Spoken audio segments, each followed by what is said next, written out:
Joziba. Ayolimni va o'zimning kasbimdan kelib chiqib turib bizga tushadigan va bizga qulay integratsion vaziyat yaratib beradigan davlat qidirganmiz. 4 ta bo'lgan. Men sarpasiz kelib bo'lganman, lekin kitob olib bergan. 3 ta paypoqlari bo'lardi.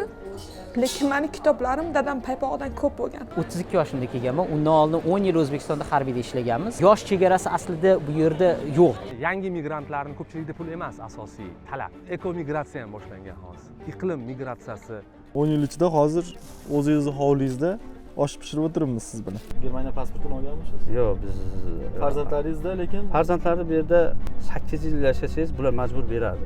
Kulgingiz keladi. Katta bir Volkswagen konsern u O'zbekistondagi bir til bilmaydigan bir oddiy odamni ishga olyapti ekan. Mana qilsa bo'ladimi degan gapingizga ular hech qachon yo'q bo'lmaydi demaydi. Toshbag'ani tushiramiz deb aytishadi. Til bilishing kerak emas deyildimi, o'sha joyda shubhalansangiz bo'ladi. Shu birovni taqdir bilan o'ynashayotganlar, ko'chada kimdirni xor qilib qo'yganlar, migratsiyada kimdirni olib kelib ko'chaga otib ketganlar, shular qanaqa uxlar ekan deyman. Bu yerda biz o'zimizni emas, butun O'zbekistonni yuzini ko'rsatamizda. gastronomiya sohasida o'zbek bozori lekin hali ochiq.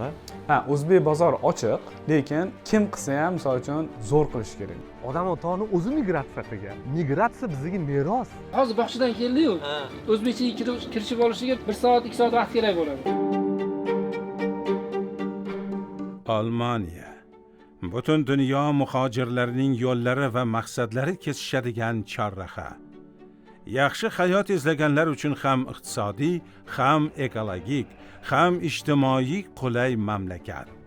Ertakdek go'zal, ammo mutlaqo real hayot kechadigan davlat. Nufuzi 15 ming nafardan oshadigan o'zbekistonliklar mehnat qilayotgan makon. Germaniyaga o'zbeklar endi kelishayotgani yo'q. 100 yil avval jadidlar harakati Turkiston rivojiga hissa qo'shishlari uchun 70 nafar vatandoshlarimizni Olmon yurtiga yubordilar. Afsuslar bo'lsinki, ular josus tamg'asi bilan 1938-yilgacha yo qatag'on qilindi, yo mamlakatga kelmasdan jon saqlashdi. U davrlarda tuzumga tafakkuri uyg'oq o'zbek ziyolilari kerak emasdi. Bugun ham yurtdoshlarimiz Almaniyada faqat mehmon emas, eng nufuzli kompaniyalargacha ishlab, ayovsiz raqobatlarning g'oliblariga aylanishmoqda. Ularning bu mamlakatga kelish istagidagilarga aytarlari bor. Bu Germaniyaga qanday borsam bo'ladi savoliga javoblar topiladigan ko'rsatuv. Subyektiv yana bir manfaatli mavzuda hikoya qiladi.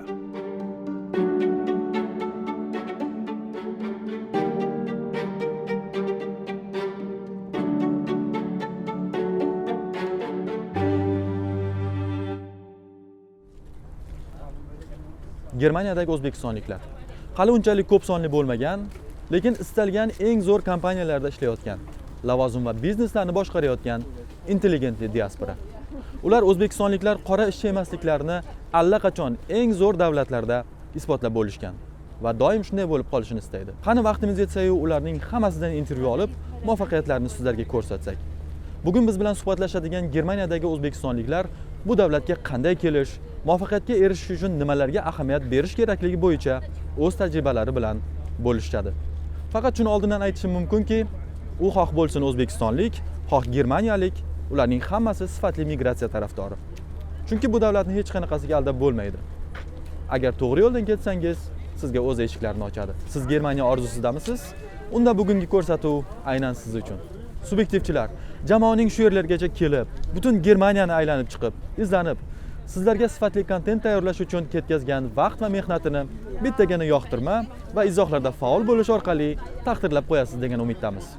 Agar tugmachalarni bosib qo'ygan bo'lsangiz, Almaniya hikoyamizning ikkinchi qismini boshlaymiz.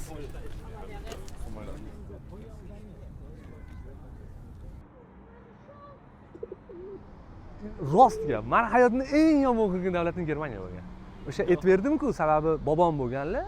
Bobomdan urush davrlarini eshitganmiz, o'qiganmiz. Nimagadir yomonliklarga shular aybdor deb bilmayman shunaqa o'ylaganman. Endi shu kitoblarni o'qiganmiz, urushni ushlab boshlagan deb.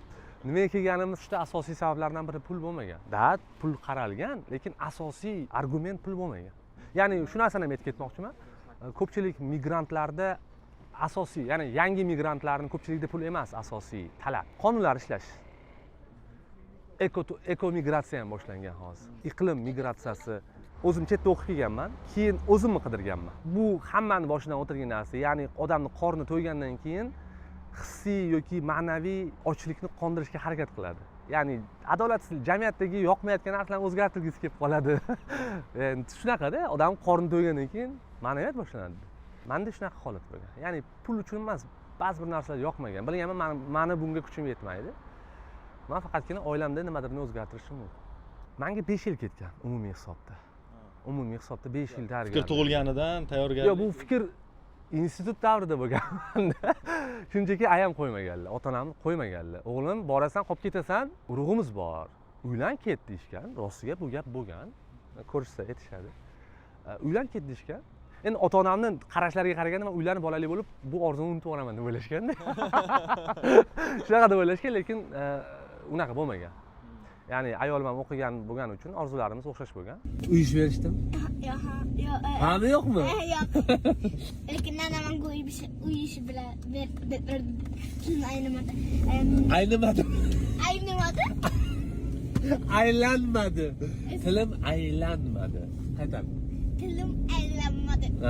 Men Germaniya orzusini qizimning yoshi bilan o'lchayman. Chunki qizim 2 oylik bo'lganida qo'limizda chaqaloq bilan til o'rganish boshlaganmiz. Keyin oilaviy migratsiya qilganmiz shu yerga. Ayolim shifokor bo'lib ishlaydi, men SMM mutaxassis bo'lib ishlayman. O'zimning firmam bor. Kelib ish topishingiz qanaqa bo'lgan? Tez bo'lgan menda. Tez bo'lib ketgan. Hammada ham shunaqa bo'ladimi? Yo'q, hammada bu. Til bilish qanchalik yechim o'zi? Til bilish, men buni ko'p aytganman. To'g'ri migratsiya hayotinglarni keyingi etapiga juda qattiq ta'sir qiladi. Shu boshlanish 2-3 yil. Sababi shu til bilish, ko'nikmalar, qonunlarni bilish, xalqning mentalitetiga moslashish, madaniyati bor ularni.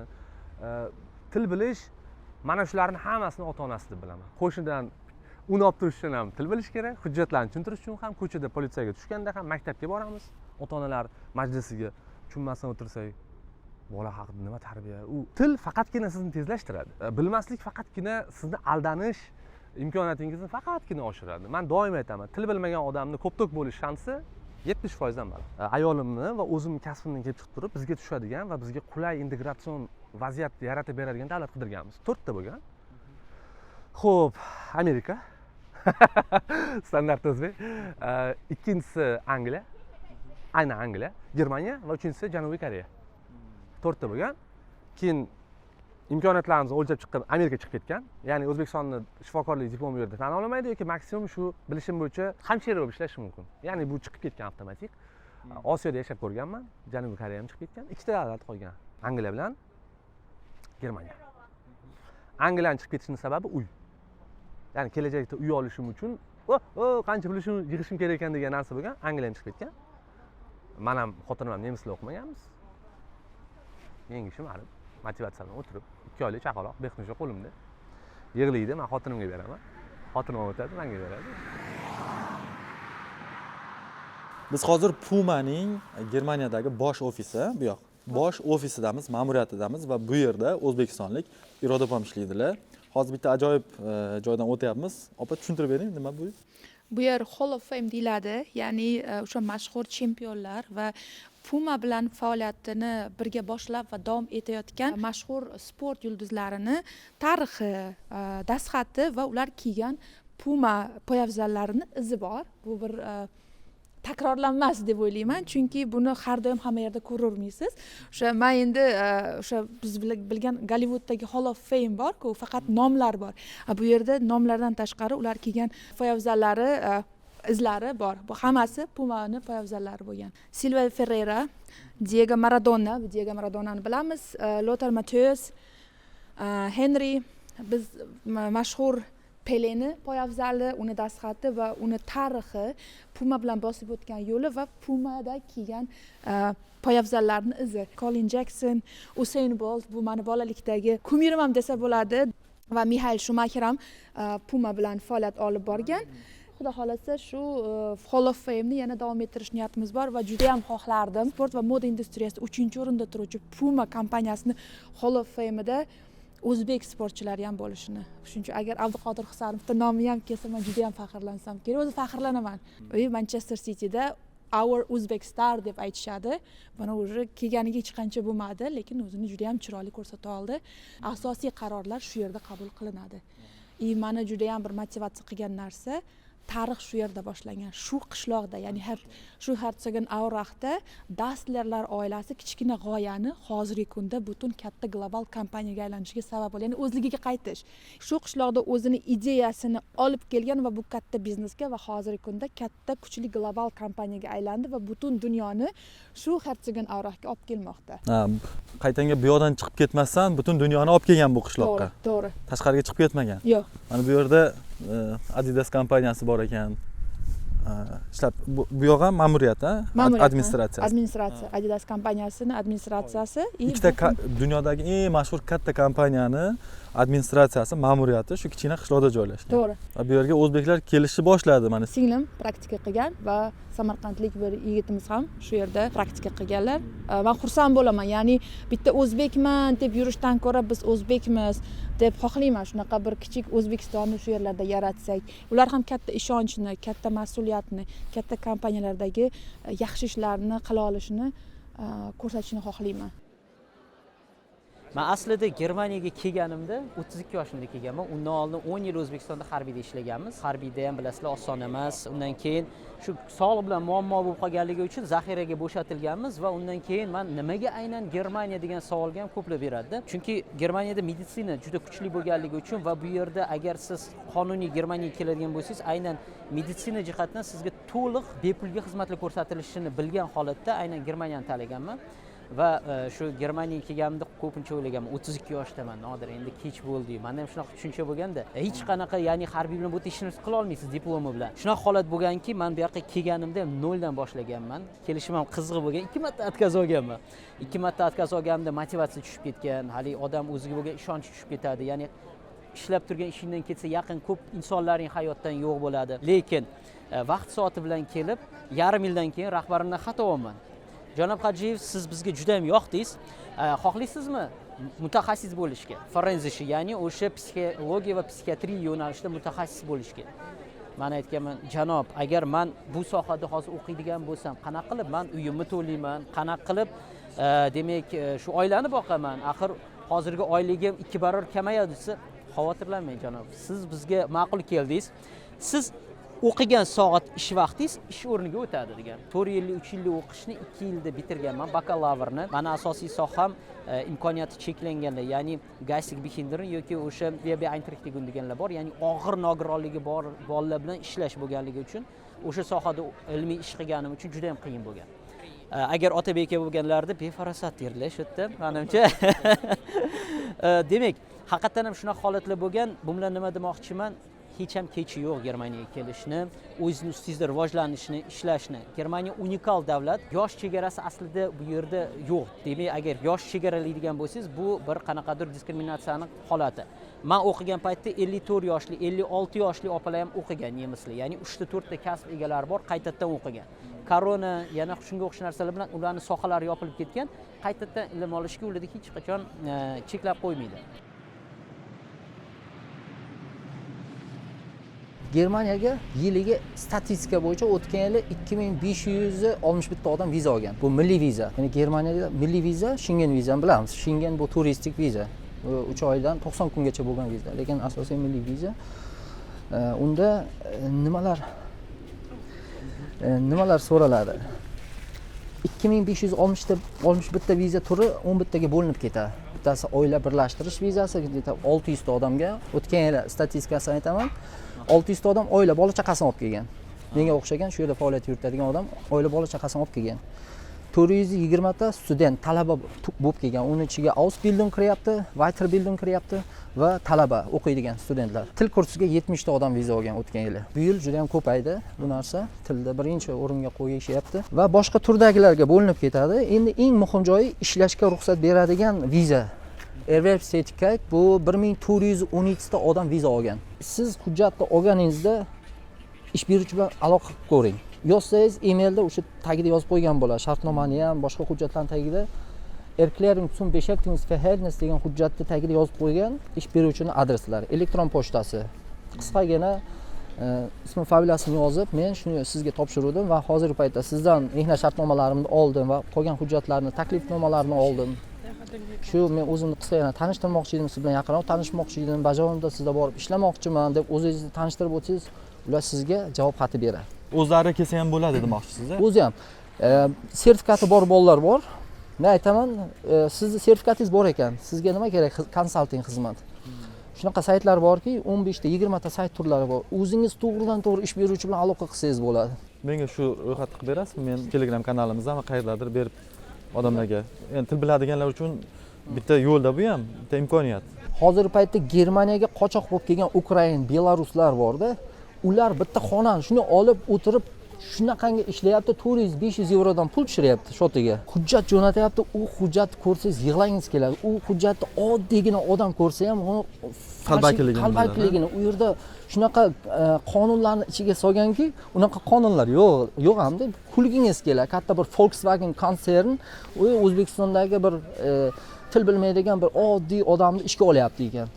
Ukrain, Rus yoki Belarus, mana shu Slavyan millatdagilar bizlar ishonchimiz yuqoriligini aniq qilib bilib qolganda hozirgi paytda. Ishonuvchanligimizni, soddaligimizdan, siz bizning soddaligimizdan foydalanib, Alyonishkani deydi-ku. Ana shunday qilib, shunaqa pullarni to'layapti odamlar, 400-500, endi 1000 ta odamlar shunday pul tushirib olsa, u yaxshigina daromadda u. To'g'risi men o'zim ham eksperiment qilib ko'rganman. Germaniya haqida o'rganayotganimda saytlarning ro'yxatini tuzib chiqib, saytlarga rezyume qoldirganman. Keyin bittasi mendan pul so'ragan. Mana shuncha pul bersang, siz qishloq xo'jaligi bo'yicha bemalol kelishing mumkin. Biz senga taklifnoma jo'natamiz. Borgandan keyin ishlab bersam bo'ladimi desam, yo'q. Keyin o'zi chiqib yotibdi-da. Bo'ldi, kerak emas, men boshqa joydan ish topdim desam ham, yordam bermoqchiman senga, unaqa qilmoqchiman, bunaqa qilmoqchiman, mayli pulini unaqa qilib to'lasang bo'ladi, bunaqa. Faqat pul haqida gapiraverdi, pul haqida yozaverdi. Bundan keyin bildim, bu tovlamachi. Bu aniq. Uni aniqligi u sizdan birinchi o'sha to'lovni tushirib olish. Sizga rus zabon chiqdimi, bilingki, u yerda 99% sizni tushirishga aniq 100%. Men 100% garantiya beraman, shu rus zabonlardan ehtiyot bo'lish kerak. Keldi Mariya degan qiz. U yomon bo'lganman, nima yig'laganman. Kelgandan keyin nimadir bo'lganmi? Rahmat degan, что o'zbeklar ham kechir, прости за мою тупость. Bizda Moskvada o'zbeklar desa, o'zbek tojiklar desa, biz past tabaqadagi, o'qimagan, bizni uylarimizni tozalaydigan odam deb tushunamiz. Qul deb bo'lgan millatni odami meni ishga oldi. Rahmat senga degan. Hozir mana ishlab yuribdi. Men ko'tarmoqchiman shu qizni. U bu yerda ishlaydi hozir. Olib keldim. Lekin aytgan, balki men shu fikrim uchun meni qaytib ishga olmassan degan. Men aytganman, men seni u seni fikring. Meni madaniyatim fikrga qarab emas, shaxsiyatga qarab baho beradi. Men o'zbekman deganman. O'zbeklar haqida heyt bo'lib turgan joyda meni heyt qilmayman-ku. Demak, uni fikrini ham o'zgartirgansiz. O'zgartirganman, ha. Hozir adres kiyadi. Adres Toshkentdan $300 ga ikkita adres olib keltirgan. O'zbekistonga ham boraman deydi hozir. Endi biz yaxshilik tarqatishimiz kerak-da bu narsani. Ya'ni meni yomon ko'ryapsan, men o'zbekman, ko'rsatib qo'yaman deya olmaymiz. Yaxshi tarafimizdan ko'rsatishimiz kerak. Mana hozir zo'r ishlayapti. O'tgan safar aytdingiz, hamma yoqda ishlaydi o'zbeklar, zo'r joylarda ishlaydi. Men endi maqtanaman. Men istalgan joyga kirsam maqtanaman shu narsa bilan. Sababi do'st bilan maqtanish mumkin. Hozir men YouTube'da, televideniyada qayerdadir o'zbek qora ishchi desa, men sirasiz boshqa kanalga olaman. Sababi unaqa emas. Sababi hozir bu videoni ko'rib o'tirganlar shunchaki ularni tanishmaydi.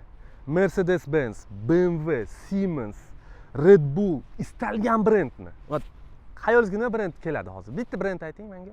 Pumada bor. Adidasda bor. Istalgan brendda o'zbek ishlaydi. Hozir Germaniyada. Porsche, Audi. Istalgan davlat strukturasida ham bor. Bitta shu politsiyada ishlaydigan o'zbek bor deyishdi. Hali qidirib topa olmadim. Amerikada bor уже. Lekin Germaniyada bor deyishdi. Men hali uning kontaktini topmadim. Kontaktini topsam kursda o'qimoqchiman o'zim. Masalan, hammani qo'rqitib qo'ygan Jugendamt tashkiloti bor. Bolalar huquqini himoya qilish va bolalarni olib qo'yadi deb qo'rqitishadi-yu. O'sha yerda ishlagan o'zbeklar ham bor. Advokatlar bor. Katta moliyachilar bor. Banklarni boshqaradigan o'zbeklar bor. Ming afsuski bilmaysizlar. Ming afsuski. Meni ham kanalimni ko'rib tursangiz bilasizlar. Tek reklama ketdi. Yo'q, pastga yozib qo'yamiz kanallarni. Ishoninglar, o'zbek o'ta ham aqlli. o'ta aqlli. Unga imkoniyat berib olsangiz bo'ldi. Unga tegmasdan imkoniyat bersangiz bo'ldi. U o'zini o'zi eplab ketadi. Bunga nima sabab deb o'ylaysiz? Genetik sababmi yoki genetik? Biz juda aqlli, biz ko'p urush ko'rgan xalqmiz. Biz ko'p qiyinchilik ko'rgan xalqmiz. Ko'p urush va ko'p qiyinchilik ko'rgan xalq doim aqlli bo'ladi. Chunki unda yashab qolish zavqi kuchli. 2011-yil Indoneziya Respublikasi Jogjakartada butun dunyo xalqaro talabalar festivali bo'lgan. 600 ga yaqin talaba kelgan o'shanda. Men qatnashganman. Prezentatsiya qildim O'zbekiston nomidan. Pastga tushganimda ikkita yevrey kelgan yonimga. Bittasi Isroillik, bittasi Amerikani yahudiy edi. Qo'lingni ushasan maylimi dedi. Qo'lim ushadi. Salom berdi. Ming afsuski, sen qanaqa aqlli millatligingni bilmaysan-da dedi.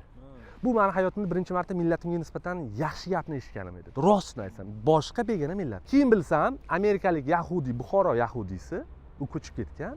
Ikkinchi yahudiy aynan genetika bo'yicha shug'ullanar ekan. U aytdi, sizlarni geninglar o'ta aqlli, lekin bularni sizlar bilmaysizlar. Ichkaridan bilmaysizlar. Sizlar buni his qilmaysizlar. ko'p genlar yopiq bo'ladi, uni ishlatib yuborish kerak. Rahmat. Ochib yuborish kerak. Rahmat sizga. Mana bu balandparvoz gap emas. Ishoninglar, chet elda nonini topib yeyish uchun biz Germaniyada nemislar bilan konkurensiyaga kirishamiz. Fransiyada fransuz bilan konkurensiyaga kirishadi. Latviyada latish bilan, Rossiyada ruslar bilan raqobat qiladi. Bu boshqa millat, boshqa din, o'ta yana mingta faktor bor. O'sha yerning aholisi yana yutib chiqib banklarni Puma, Adidas, istalgan katta brendlar, Teslada, endi Tesla o'zi oddiy bo'lib qoldi hozir. Biz uchun Tesla hech kim yangilamadi. Tesla nima eshitgansiz? Amazonda eng yosh moliya direktori ham o'zbek. Frankfurtda yashaydi. Mana qaysi tarafda edi? Men banklar ko'chasining orqasida yashaydi. Eng yosh, 37 yoshida moliyaviy direktor bo'lgan Amazonda.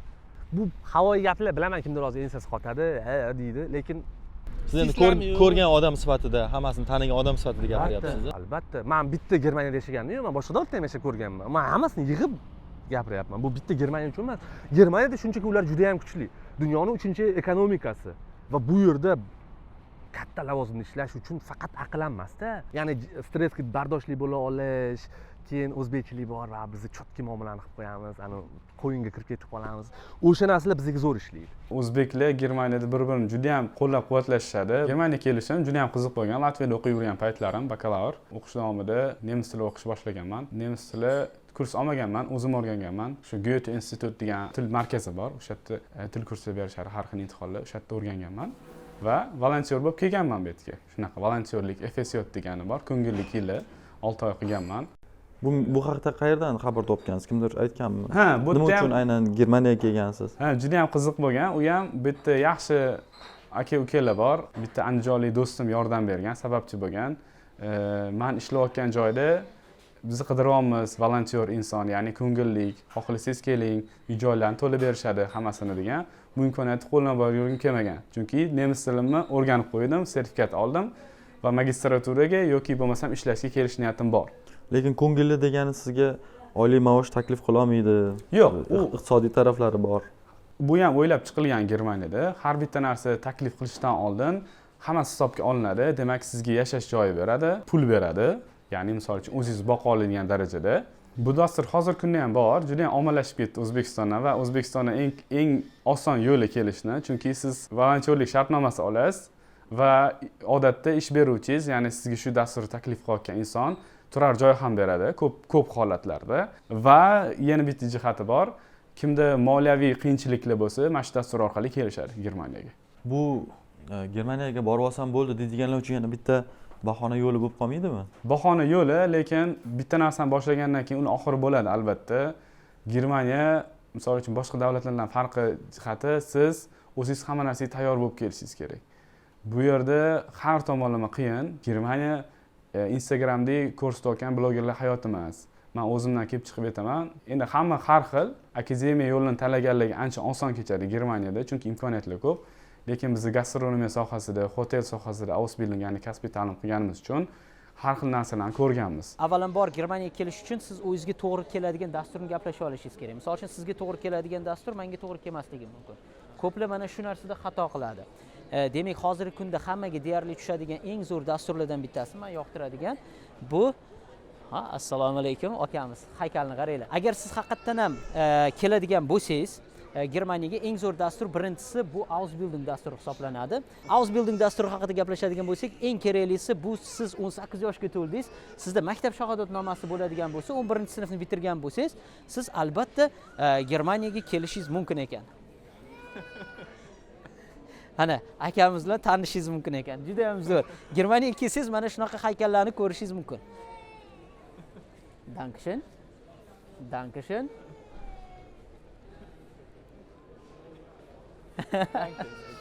Bu akamiz menimcha bizga gap bermaydilar shekilli, yaxshi lokatsiyaga turib oldik.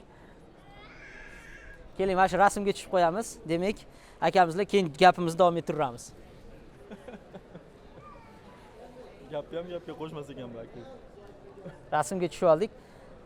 Hozir davom ettiramiz keyin. Kiring qilib berasiz, Muhammadjon. Rahmat.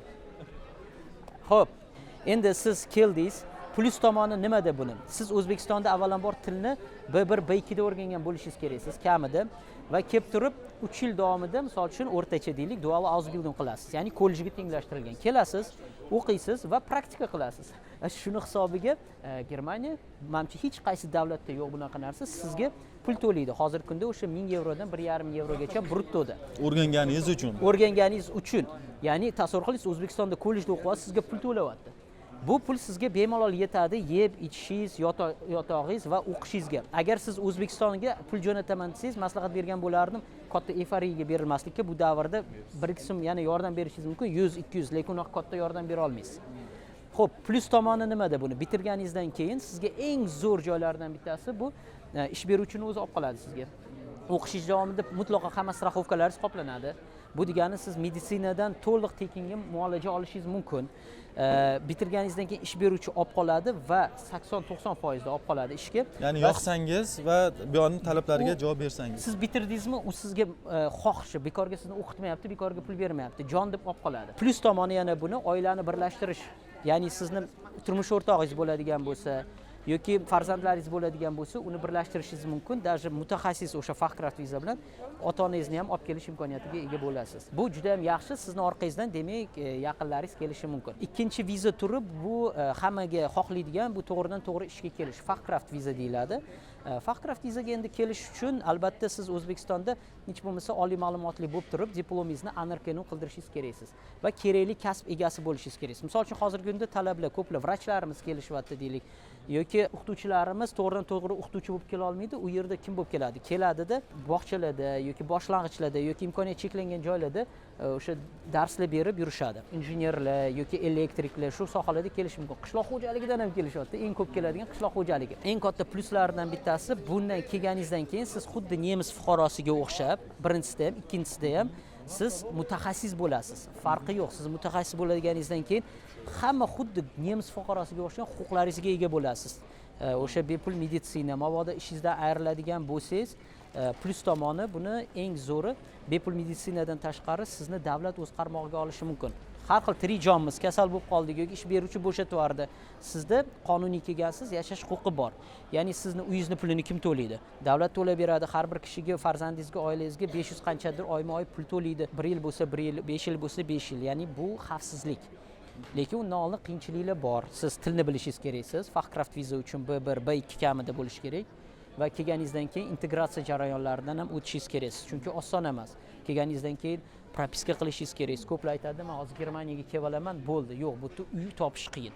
Bitta mana shu yerdagi 2 xonali, 3 xonali uylar misol uchun 1000, 1,5 ming turadigan bo'lsa, unga navbat nemislarning o'zi yuzlab odamlar kutadi uyni. Bu propiskalarga turganingizdan keyin integratsiya qilish jarayonida sizga eng kerakli bo'ladigani hech qanaqa o'sha qonunbuzarliklar qilmaslikka harakat qiling. Chunki Ausländer Behörde deganga bor, vizangizni cho'zdiraman desangiz yoki yangi ID karta olaman desangiz, sizga qanaqadir ish ochilgan bo'lsa, albatta vizangizga ta'sir ko'rsatishi mumkin. O'zingiz bexabar bo'lishingiz mumkin.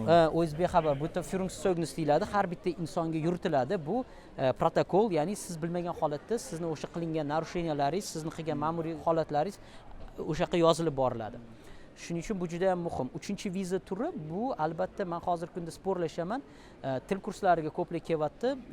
Buni ko'plar yomon derdi, lekin plus tomoni bor. Bitta minus tomoni, siz o'zingizni yoki o'sha universitetga keladigan bo'lsangiz, o'qishga bakalavr magistraturaga sizga eng kerakli bo'ladigan narsa bu avvalambor hisobingizga pul qo'yishingiz keraksiz, ya'ni 12 oylik yoki o'sha shperkonto deyiladi. Hozirgi kunda 1 oyiga o'rtacha 1091 yevroni tashkil qiladi. Buni qo'yishdan maqsad nimaga nemislar? Kelganingdan keyin mabodo agar, chunki sizni ishingiz yo'qda, boya Ausbildingda pul to'laydi sizga, bu hech kim to'lamaydi. Yashashingizga pul kerak-ku, ko'chada qolib ketmasligingiz uchun nemislar o'zingizga yetadigan minimum, ya'ni eng kamida yashab qolish uchun oyga yetadigan pul 1091 yevro tugilgan hisobingizga qo'yasiz. Bu sizni pulingiz, o'zingiz ishlatasiz. Til kursiga kelganingizdan keyin nemis tilini o'rganasiz. Zo'r imkoniyat yaratilgan, yoki universitetga kelsangiz, o'qiysiz va haftasiga 20 soat ishlash huquqiga egasiz. Shu yerda aytaman, iltimos hech bo'lmasa A2 B1 darajada o'rganib keling, shunda siz 20 soat ish topishingiz oson bo'ladi. Haftasiga 20 soat ishlash, xohlagan ishingizda ishlashingiz mumkin, xohlagan ishda. O'zbekistonliklarda endi birinchi migratsiya qiladigan davlati Rossiya bo'lgani uchun unda til bilish talab bo'lmagan, kimdir ba'ziviy darajada bilishganda shu narsa o'tirib qolgan miyada. Til bilmasdan borsam bo'ladi yoki borib olsam bo'ldi degan narsa. Akangiz yana keldilar. Assalomu alaykum bro. Du bist beste, oder? Ja, ich bin der Beste. O'sha odam turib kelyapti biz oldimizga. That's my friend. That's my friend. Where are you from? Uzbekistan. Uzbekistan. Rahmat. Uzbekistan, Rahmat, Tashkent. Oh, mana. That's my friend. I know him. Long time. This is my best friend. Okay. Okay, bro. Wir kommen nochmal, ha? Jawohl. Später. Okay. Schönen Feierabend. Tilni o'rganib kelsangiz, albatta siz mana ko'rdingiz, nemis tilida hamma gaplashadi. Germaniyada nemis tilida, Avstriyada nemis tilida, Liechtensteinda nemis tilida, Shveysariyada nemis tilida gaplashadi va Lyuksemburgda siz ishga joylashaman desangiz, ingliz tilini so'ramaydi, aksariyat holda nemis tilini so'raydi bu holatda. Bu juda ham kerakli narsalardan bittasi. 6 oyda B1 o'rganishyapti. 6 oy siz hayotingizni to'liq o'zgartirasiz. Siz Germaniyaga kelyapsiz, integratsiya qilasiz, men aytaman-da, siz O'zbekiston Toshkent Citydan uyayotganingiz yo'q. Mashina olayotganingiz yo'q. Siz xuddi shu narsani Germaniyada qilmoqchisizda. Endi aka, hamma hech kim aytmaydigan gapni aytaman-da. Tug'ilamiz, O'zbekistonda hamma o'zining davlatida tug'ilsa, nima bo'ladi? Bog'chaga boramiz. Birinchi gapirishni o'rganamiz, yurishni boshlaymiz. Maktabga borib til o'rganamiz, fan o'rganamiz. Keyin o'qishdan keyin kollej, universitet, keyin zo'rg'atdan ish topamizda, ishlab mashina olishga harakat qilamiz, uy olishga harakat qilamiz. Ko'plar o'ylaydi, hozir Germaniyaga kelsam, bittada shu narsaga erishaman deydi. Mana shu eng katta xatolardan bittasi. Ishoning, siz Germaniyaga kelsangiz, bu yerda ham xuddi shunaqa til, madaniyat, ya'ni urf-odatlari, odamlari boshqacha, ovqatlari boshqacha. Bu undan ham qiyin bo'ladi integratsiya. Ya'ni siz bu yoqqa kelganingizdan keyin uy topishingiz keraksiz, ish topishingiz keraksiz. Siz O'zbekistonda 30 yillab erishgan natijaga bittada erishishingiz qiyin. Vaqt bering o'zingizga. Birdaniga zo'r bo'lib ketaman deb euforiyaga berib qo'ymang. Kelgandan keyin qiyin bo'ladi. Shu tilni yaxshiroq o'rganib kelsangiz, integratsiya qilishingiz ancha osonroq bo'ladi. Jamiyatga kirisha olasiz va albatta nemislar juda ham zo'r. Men o'zim shu paytgacha yomonlik ko'rmadim. 5 yildan beri Germaniyadaman. Yordam beradi. 3000 yevro oylik, 4000 yevro oylik Germaniyada bor deyshadi. Borlik rostdir. Lekin buni asosiy qismi brutto va netto deyiladi. Netto qismi kamroq bo'ladi, keyin undan tashqari bu yerda kundalik xarajatlar, oylik xarajatlar bor. Siz shuni hisoblab bering. Har bitta odam uchun aytaylik, soliq klasslari mavjud. 1-dan 6-gacha. Uylanmagan odamlarda, endi yangi kelgan odamlarda asosan 1-klass bo'ladi. O'sha 1-klassda ishlayotgan u agar muhojirda olsak agar, musofirda 3000 yevro brutto deymiz. 3000 yevro bruttodan qo'lga tegayotgani 2100 yoki 2075 shunaqa atroflarda qo'lga tegadi netto. Bir xona uy aytaylik birga yashash, masalan VG deyiladi, Wohngemeinschaft, aytaylik hojatxona, hammom, aytaylik kuxnya, oshxona bitta bo'ladi. 3 xonali bo'lsa 3 kishi bilan yashaysiz. 500 yevrodan boshlanadi. Endi Bavariyani qismiga qarab, qishloq joylarida 300 ga ham topsa bo'ladi. Shaharlarda, misol uchun München, Nürnberg, Augsburg degan shaharlarda albatta 700-800 dan boshlanishi mumkin. Demak, o'rtacha hisobda 500 deb olsak, 500 deb olsak bo'ladi, faqat birga yashashda. O'zingiz olaman desangiz, o'zingiz olaman desangiz, agar bir xonaliklar ham topish mumkin. Qishloq joylarda 500-600 ga ham bir xona topish mumkin. Faqat u yerda dorixona bo'lmasligi mumkin yoki bir supermarket bo'lmasligi mumkin. Uning uchun yoki transport tizimi yaxshi rivojlanmagan bo'lishi mumkin. Bir kunda 2 marta avtobus, 3 marta avtobus kelishi mumkin. 2100 dan 500 ayirdik. 1600 qoldi. 1600 qoldi. Endi 1600 endi aytaylik yibich bor odam o'sha taxminan o'sha Bundeslandga qaraymiz yana 300-400 ketib qoladi. Biz yana bir narsani hisoblashimiz kerak. Biz transportda yurishimiz kerak. Transportda biz agar har kuni yursak, universal bilet bor. Deutschland ticket deyiladi. Hozirgi paytda 58 yevroga siz bir oyga xohlaganingizcha faqat ICE degan tezkor poyezdlar bor. O'sha tezkor poyezdlarga mina olmaysiz, lekin oddiy poyezdlar bilan o'sha almashib misol uchun Berlinga yoki boshqa joylarga sayohat qilishingiz mumkin. Umumiy hisoblaganimizda shu qo'lga minglar, 1100lar qolish ehtimoli bu bor. yangi kelgan o'sha bo'ydoq hali malakasi yo'q bo'lgan yangi boshlayotganlar uchun va u ham til bilib kelganlar uchun. Albatta. Chunki 3000 yevro boshlanishiga juda ham yaxshi oylik hisoblanadi. Demak bunaqa emas o'zi aslida. Bu sababi ish joyiga qaraladi-da. Misol uchun ish joyiga qarab hisoblanadi. Chunki 2400-2500 ham olish mumkin. Bavariyada nisbatan boshqa bundeslandlarga qaraganda oylik juda ham baland hisoblanadi. Lekin shunga yarasha xarajat ham katta. Bitta noto'g'ri tushuncha bor. 900 yevro bo'lyapti. 900 yevro nimaga ushlab qolinadi? 900 yevro faqat soliqqa ushlab qolinmaydi. 900 yevro soliqdan tashqari bu yerda o'sha sug'urtalar bor. Sog'liq uchun sug'urta, biz har oy sog'lig'imiz uchun sug'urta to'laymiz. Bu majburiy. Sababi ertaga kasal bo'lib qolganimizda o'sha sug'urta bizni sog'lig'imizni tiklash uchun qoplab beradi. Ishsizlik sug'urtasi bor. Aytaylik, misol uchun 1 yil ishladingiz, undan keyin ishsiz qoldingiz. O'sha ishsiz qolganingizdan keyin 6 oy davomida sizga vaqt beriladi. 6 oy davomida siz ish topishingiz kerak. Pulsiz qila olmaysiz. Davlat o'sha sizga o'sha to'lagan soliqlaringizdan sizga oylik chiqarib beradi. Qachondir 70% gacha o'sha oyligingizni ola olasiz. Jamg'arma boruvchi pensiya bor, unga ham 30% gacha 250 adashmasam 300 yevrogacha summalar to'lanadi. U o'sha hozir boyagi ketgan 900 ichidami yo? Ichida, o'shani ichida. U har oy to'lab borasiz. Ertaga siz pensiyaga chiqayotganingizda, nafaqaga chiqqaningizda o'sha summa sizga pensiya oylik sifatida beriladi. O'zbekistonga qaytib ketgan taqdiringizda ham O'zbekistonga qaytib ketayotgan taqdiringizda u summani qaytarib olishingiz mumkin. Faqat bu yerda ikkita narsa bor. Ish beruvchi ham sizga qanaqadir miqdorda bu summani to'laydi, siz ham to'laysiz. Siz faqat o'zingiz to'lagan summani O'zbekistonga olib ketish imkoniyatingiz bor qaytayotganingizda. Lekin unga ham 1 yil ishlab qaytib ketish emas, qanaqadir muddat ishlab berish kerak Germaniyada. Undan keyin siz bu summani olib O'zbekistonga qaytib ketish ehtimolingiz mavjud. Germaniyaga kelgandan keyin odam bitta narsani tushuntirib kelish kerak. Ota-onaga tushuntirish kerak. Men boryapman, lekin men ketganimdan sizga pul jo'nata olmayman.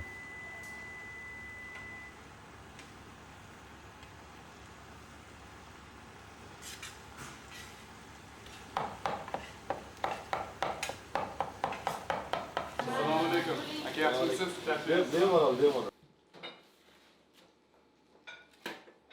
Hozir o'tirgan joyimiz 2 oy oldin shartnoma qilganman, ya'ni 1 oyda ochdik. Juda ham kichkina restoran, lekin harakatlar juda ham tez bo'lib ketdi, to'g'risini aytsam. Men o'yladim boshida 2-3 ta odam kiradi kuniga, sekin-sekin o'rganamiz insonlarni, bozorni, bu sohani yana ham chuqurroq o'rganamiz deyishimiz bilan, ochishimiz bilan eshik odam to'lib ketdi. Endi albatta bu narsa quvontiradi, lekin boshqa tomondan qarasangiz, sifat tushib ketishiga sabab bo'ladi. Chunki siz ulgura olmaysiz. Men o'zim pishiryapman, bitta ukam bor, u servis qilyapti, u ham shu sohada o'qigan, juda ham kuchli bola, har tomonlama. Juda ham xursandman yonimdaligiga. Nyurnberg shahrida insonlar juda ham zerikkan, butun Germaniyada menimcha. Hozir Berlinda ham o'zbek oshxonalar zo'r ketyapti. Juda ham xursandman bu narsadan. O'zbeklarning biznesi o'xshayotgani, o'zbeklar ishlayapti, kimdir oilasini boqyapti. Va insonlar pizza, doner, ya'ni turk, italyan ovqatlaridan zerikkan. Bu Do'ppi restorani ham Nyurnberg gazetasida chiqibdi. Juda ham ajoyib bo'ldi. Bitta Tobias degan bola yozdi menga. Sizlarning restoraningiz Nyurnbergda birinchi, iltimos yopilmanglar. Iltimos ochinglar tezroq. Ya'ni bu yerda ochilgan restoran 3 oy ishlaganda, ulardan ham olgan ekan anaqa maqola yozib. Jurnalist yozyapti. Iltimos yopilmanglar. O'zbek restorani qolsin, zerikkanmiz italyan ovqatlaridan, turk ovqatlaridan degan dedi-da. Uchrashuv belgiladik u bilan. Keldi, ko'rishdik, gaplashdik.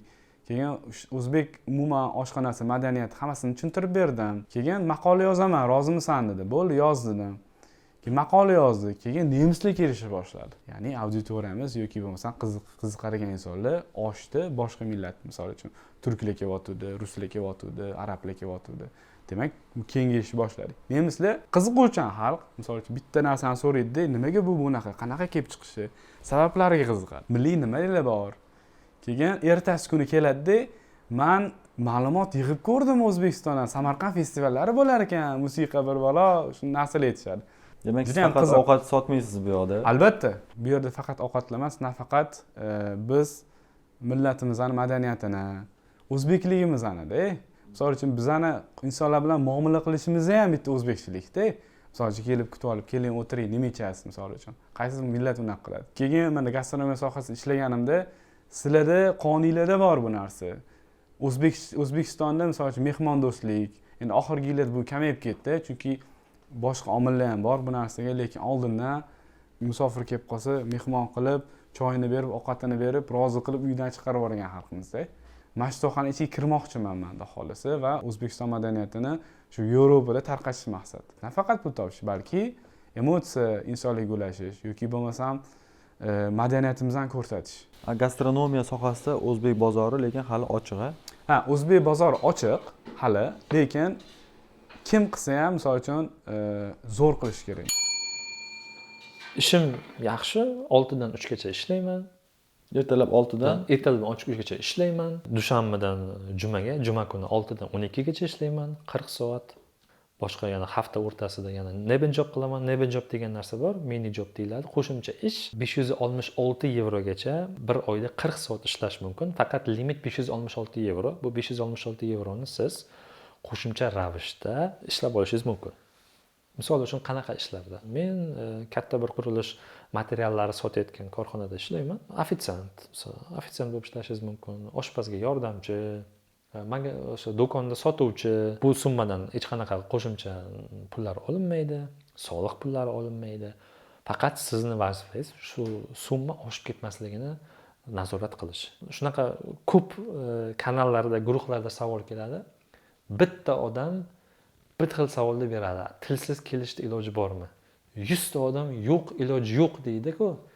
Shu odamlar 101 odamni qidirishadi. Qani o'sha 101 odam, ha, mana men kelganman deb kutishadi. 1,5 yil bo'libdi kelganingizga Germaniyaga.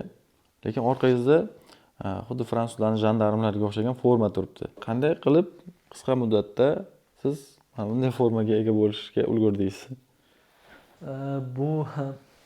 Bu formani o'sha oldin aytganimdek, menda shu volontyorlikka bo'lgan qiziqish juda ham baland bo'lgan. Shu Germaniyaga kelgan paytim birinchi qidirganim qanaqa volontyorlik tashkilotlar bor, qayerda qatnashsa bo'ladi. Bu nima uchun? Bu o'zingiz xohishingiz bo'lgani uchunmi yo bu Germaniyada yana ham yaxshiroq joylashishim uchun bitta zamin yaratadi degan fikr bo'lganmi? Bu yerda 3 ta sabab bo'lgan. Men farzandim o'zi shu sohalarga qiziqadi, xavfsizlik xodimligi bo'lishga qiziqadi, o't o'chiruvchilikka qiziqadi, formaga qiziqadi. Men ham shu farzandim qiziqqani uchun men ham qiziqganman, birinchi sabab. Ikkinchi sababi o'sha Germaniyaga, o'sha umuman integratsiya qilish uchun tezroq. Misol uchun biz Germaniyada kelgan o'zbeklar, boshqa millat vakillari nimaga qiziqadi? Tilni tezroq o'rganay, yangi bir tezroq kirishib ketay dedi. O'sha volontyorlik bu eng zo'r narsa hisoblanadi. Hech nima xarajat yo'q. Misol uchun haftada 1 marta, 2 marta borib o'rganasiz, til o'rganasiz yaxshi, qanaqadir bir tor sohani o'rganasiz. Misol uchun men holatimda o't o'chiruvchi sifatida juda ham yaxshi qabul qilishgan, chunki shahar bu men yashab turgan shaharimda hozir Bavariyada o'sha adashmasam men birinchilardanman. Chet ellikmi yo O'zbekistonlik? Chet ellik, shu yaqin chet ellik balkim yana bordir, lekin menga aytishdi, sen birinchisan. Hamma Germaniyaga kelish uchun nemis tilini bilish shart deyshadi-yu, lekin uni qayerdan o'rganishni aytishmaydi. O'tgan ko'rsatuvimizda men O'zbekistonga qaytishim bilan nemis tilini albatta o'rganaman degandim. Bugun allaqachon 3-darsim va men Blitz nemis tili markazidaman. Bu shunchaki reklama emas. Men haqiqatan ham o'zim uchun yana bir yangi tilni o'rganishni boshladim. Yutuqlarimni Instagramda ham bo'lishib boraman. Maqsad kamida B2 daraja olish. Nega aynan Blitz desangiz, uning markazlari qulay lokatsiyalarda joylashgan. Men uyimga eng yaqiniga qatnayman. Ertalab soat 9 dan kechki 9 gacha coworking hududida bemalol shug'ullanib o'tirsam bo'ladi. Shu bahona onlayn darslardan ham o'rganib, takrorlab olaman. Tushunmaganlarimni shu yerdagi yordamchi ustozlardan so'rayman. Bular uchun qo'shimcha haq olinmaydi. To'lagan pulimiz o'zimiz bilan qaytadi desam ham bo'ladi. Mana bu yoki pastda qoldirilgan kontaktlar orqali Blitz bilan bog'lanib, o'z kelajagingiz uchun poydevor qo'yishni boshlang. Bu o'quv markazi faqat til o'rgatmaydi. Germaniya orzusida yurganlar uchun o'qish yoki ishga joylashish yo'l yo'riqlariga ham yordam beradi. Xullas, Blitzga kelinglar. Balki birga o'qirmiz, balki uchrashib qolarmiz.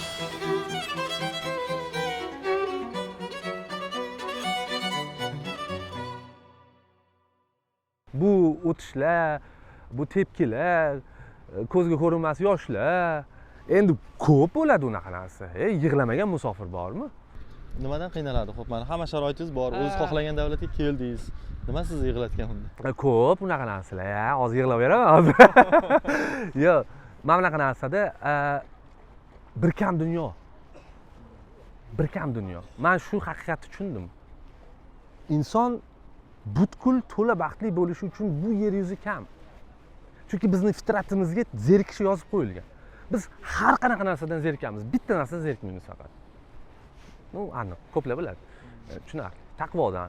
Bor, qolgan hamma narsa bizni zeriktiradi. Afsuslangan paytlarim qachon bo'ladi? Hozir ham qaytish o'ylab qolamiz turib. Ana oilali bo'lgan bo'lsa ham, farzandlarimiz bo'lgan bo'lsa ham afsuslagan paytlaringiz ko'pincha o'zingizni ildizingizga tortadi-da odam. Ota-onangiz bilan, yaqinlaringiz bilan o'sha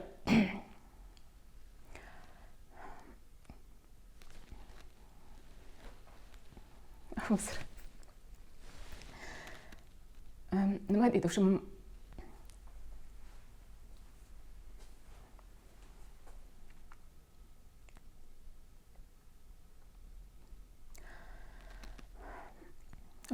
momentlari birga yashay olmayotganingizdan afsuslanasiz. Yoki tarqoq bo'lib ketganingizdan afsuslanasiz. Yoki o'zimiz farzand katta qilyapmiz. Shu farzandlarimiz o'zimizni buvisi bilan, otasi bilan, o'zimiz oila bilan, qadriyatlarimiz bilan o'smayotganidan afsuslanamiz.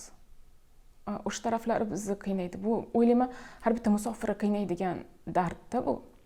Germaniyada nima sizni doim ushlab qolgan? Men qolishim kerak Germaniyada degan narsa.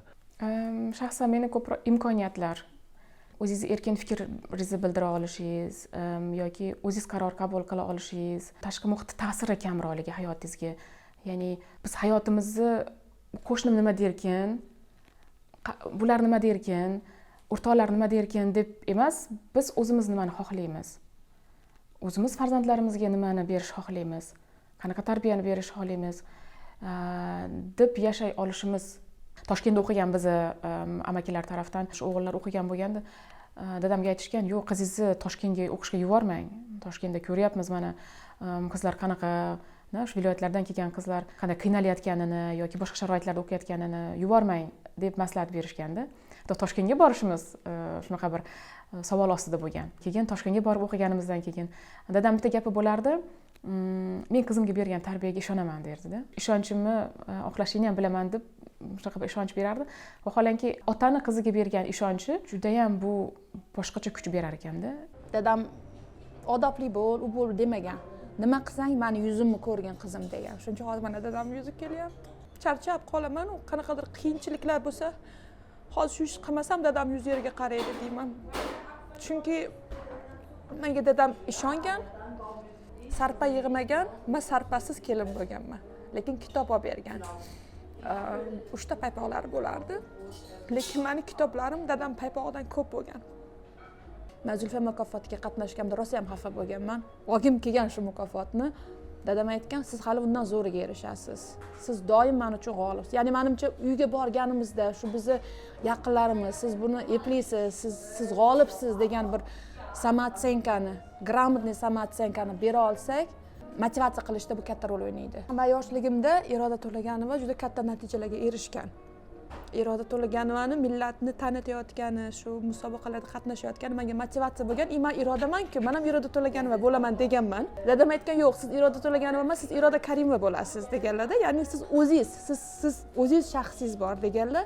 Qishlog'imizda tennis korti quriladi degan bir gap tarqalgan. Men juda ham xursand bo'lganman. Unda adashmasam 2-3 sinf edim. Afsuski 11-sinfda bitirganimda ham qishlog'imdagi tennis korti qurilmagan.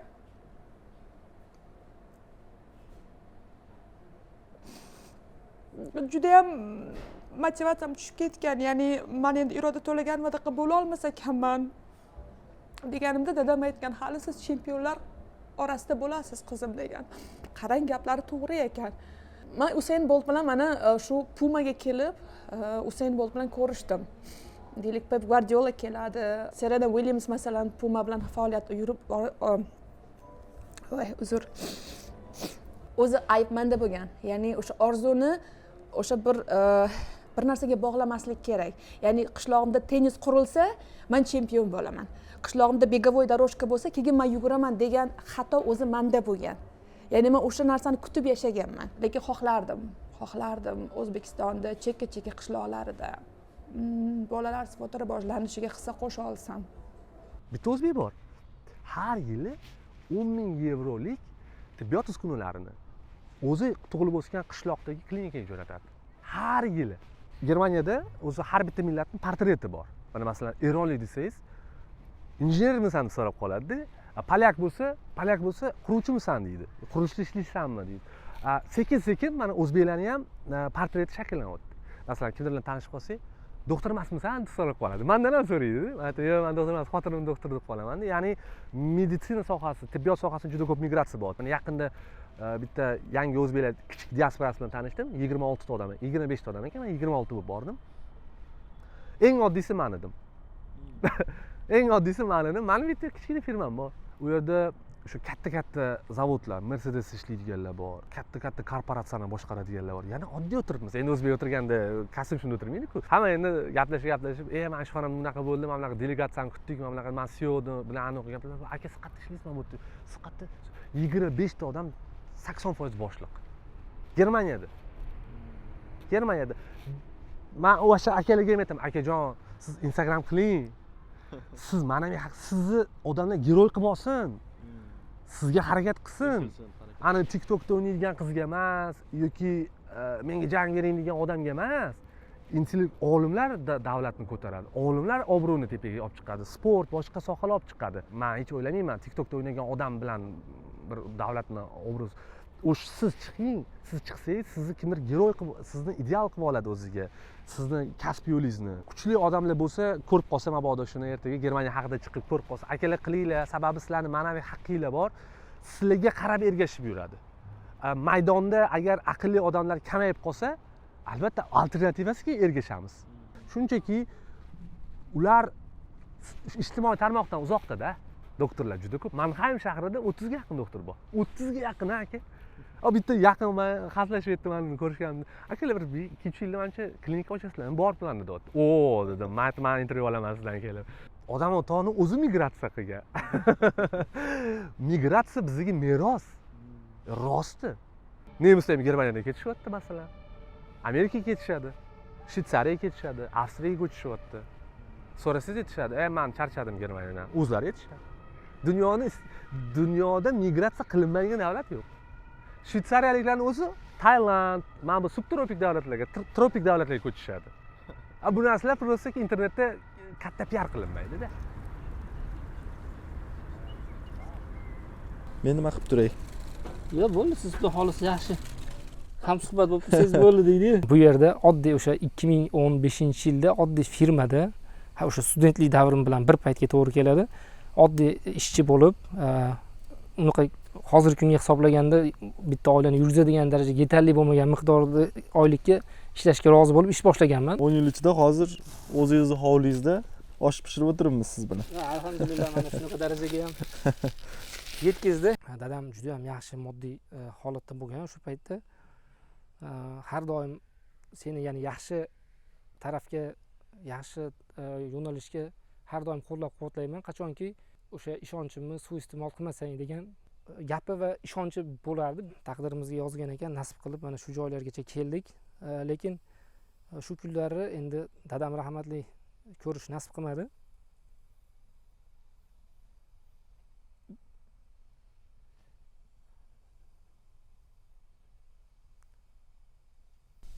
Shu siz armoningiz bo'lib qolgan. Uzr, sal anaqa.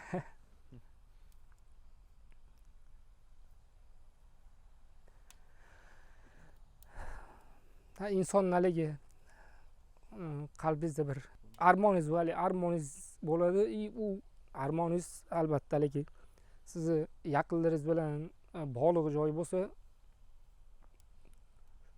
emotsiyaga berilasiz deydi inson. Qurilish firmasida oddiy ishchi bo'lib ish boshlaganimda paytlarimda Frankfurt shahrida 1 kvadrat uy qimmat rayonlarda 5000 euro biz xizmat qilardik, o'sha ish qilardik, faoliyatimizni olib borardik. Misol uchun 100 kvadratlik xonadon sotib olaman desangiz, ko'p qavatli binoda 500 ming euro bo'lardi. Uni eshitgan paytda bizga menga juda ham katta pul.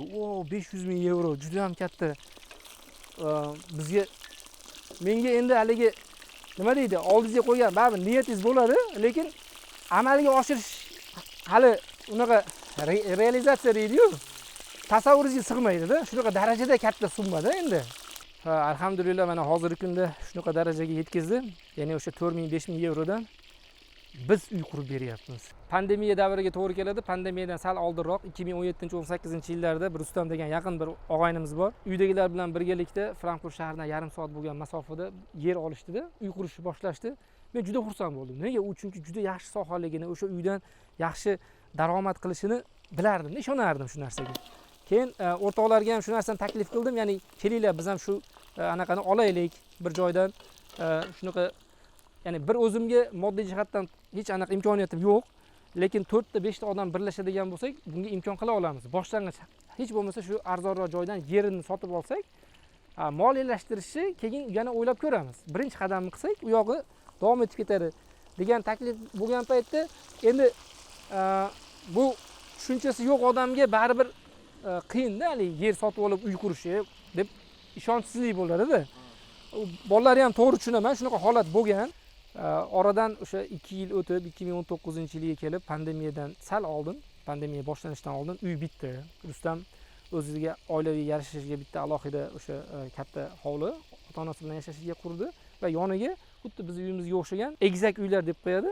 Ikkita yonma-yon joylashgan, bittasi chap taraf, bittasi o'ng taraf bo'ladi, lekin ikkalasini ichi bir xil bo'ladi. Shunaqa ikkita uy qurdida, haligi ikkita uyni sotish hisobiga butun qurilishga sarflangan xarajatni ko'tardi. U degani o'sha davrda aytaylik, endi o'sha uyni taxminiy bahosi 2 million yevro bo'lsa, ya'ni 2 yil, 3 yil davomida 2 million yevro daromad qildi degani-da bu. Boyagi uyni foydaga sarflamasdan oldi.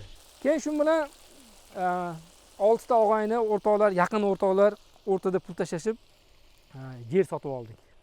4 ta uy qursa bo'ladigan. Umumiy miqdori taxminan 2 million yevrolik bo'lgan o'sha loyihani amalga oshirishni boshladik. Hozirgi kunda ham davom etyapti u loyihamiz.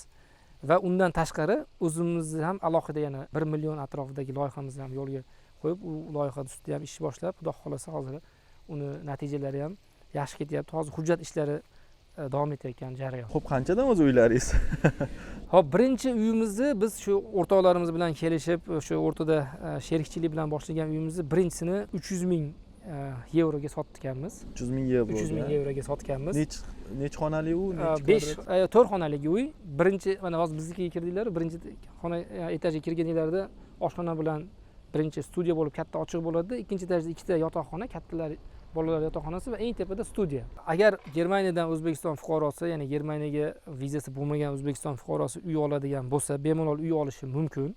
O'sha sotib olgan uyingizni hisobidan sizga viza beradi, lekin doimiy yashash uchun emas, ma'lum muddatga kelib ketishingiz uchun, ya'ni o'sha kelib o'sha o'zingizni uyingizdan xabar olib kelib yashab ma'lum bir muddat ketasiz. Lekin bu yerda sizga ishchi maqomini, ya'ni milliy vizani bermaydi. Assalomu alaykum. Kelinglar. Kelinglar. Mana bizni armiya deydi-yu. Assalomu alaykum. Assalomu alaykum. Assalom. Yaxshimisiz? Assalomu alaykum. Yaxshi qizlar. Assalom qilsanglar. Assalomu alaykum. Voy, shirin qizlar. Bular yoshi uncha farq qilmaydi bu deyman. Bular ikkalasining o'rtasida 1 yoshdan sal ko'proq farq bor. Safiya 5 yosh bo'ldi, Samira mayda 4 yosh bo'ladi. 1,5 yosh farq bor. Oysha. Ha, bu kattasi Oysha. Oysha necha yosh bo'ldi? Men 8. Ertaga 9 yosh. Ertaga 9 yosh. Ertaga tug'ilgan kunmi ertaga? Ertaga tug'ilgan kun. Ana.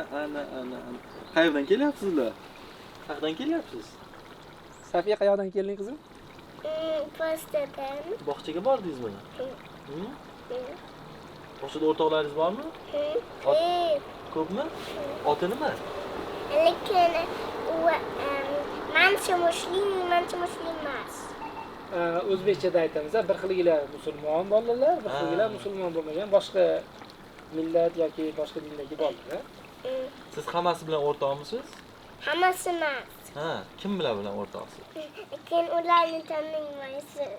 Mayli, keyin tanishib olamiz. Ismini ayting, borib so'rayman keyin. Jada. Alina. Alina. Alina emas. Nega Alina emas?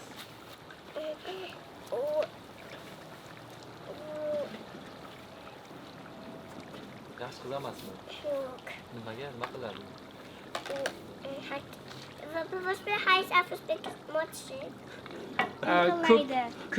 Ko'p yig'laydi. Ha, sizdan so'rayapti hozir. Ha, tarjimasini so'rayapti, o'zbekcha nima bo'ladi? Bular hozir bog'chadan keldi-yu. O'zbekchaga kirishib olishiga biz uyda ozgina 1 soat, 2 soat vaqt kerak bo'ladi. Keyin to'liq o'zbekchaga o'tiradi. Hozir to'g'ridan to'g'ri bog'chadan kelgani uchun hali yarmi o'zbekcha, yarmi nemischa. Kichkina qiz ham gapiradimi? Bu ham gapiradi, faqat kameraga emas deydi-yu. Avtomobil ham zo'r gapiradi. Ha, Samira aytib qo'ysin qizi. Gapirasizmi?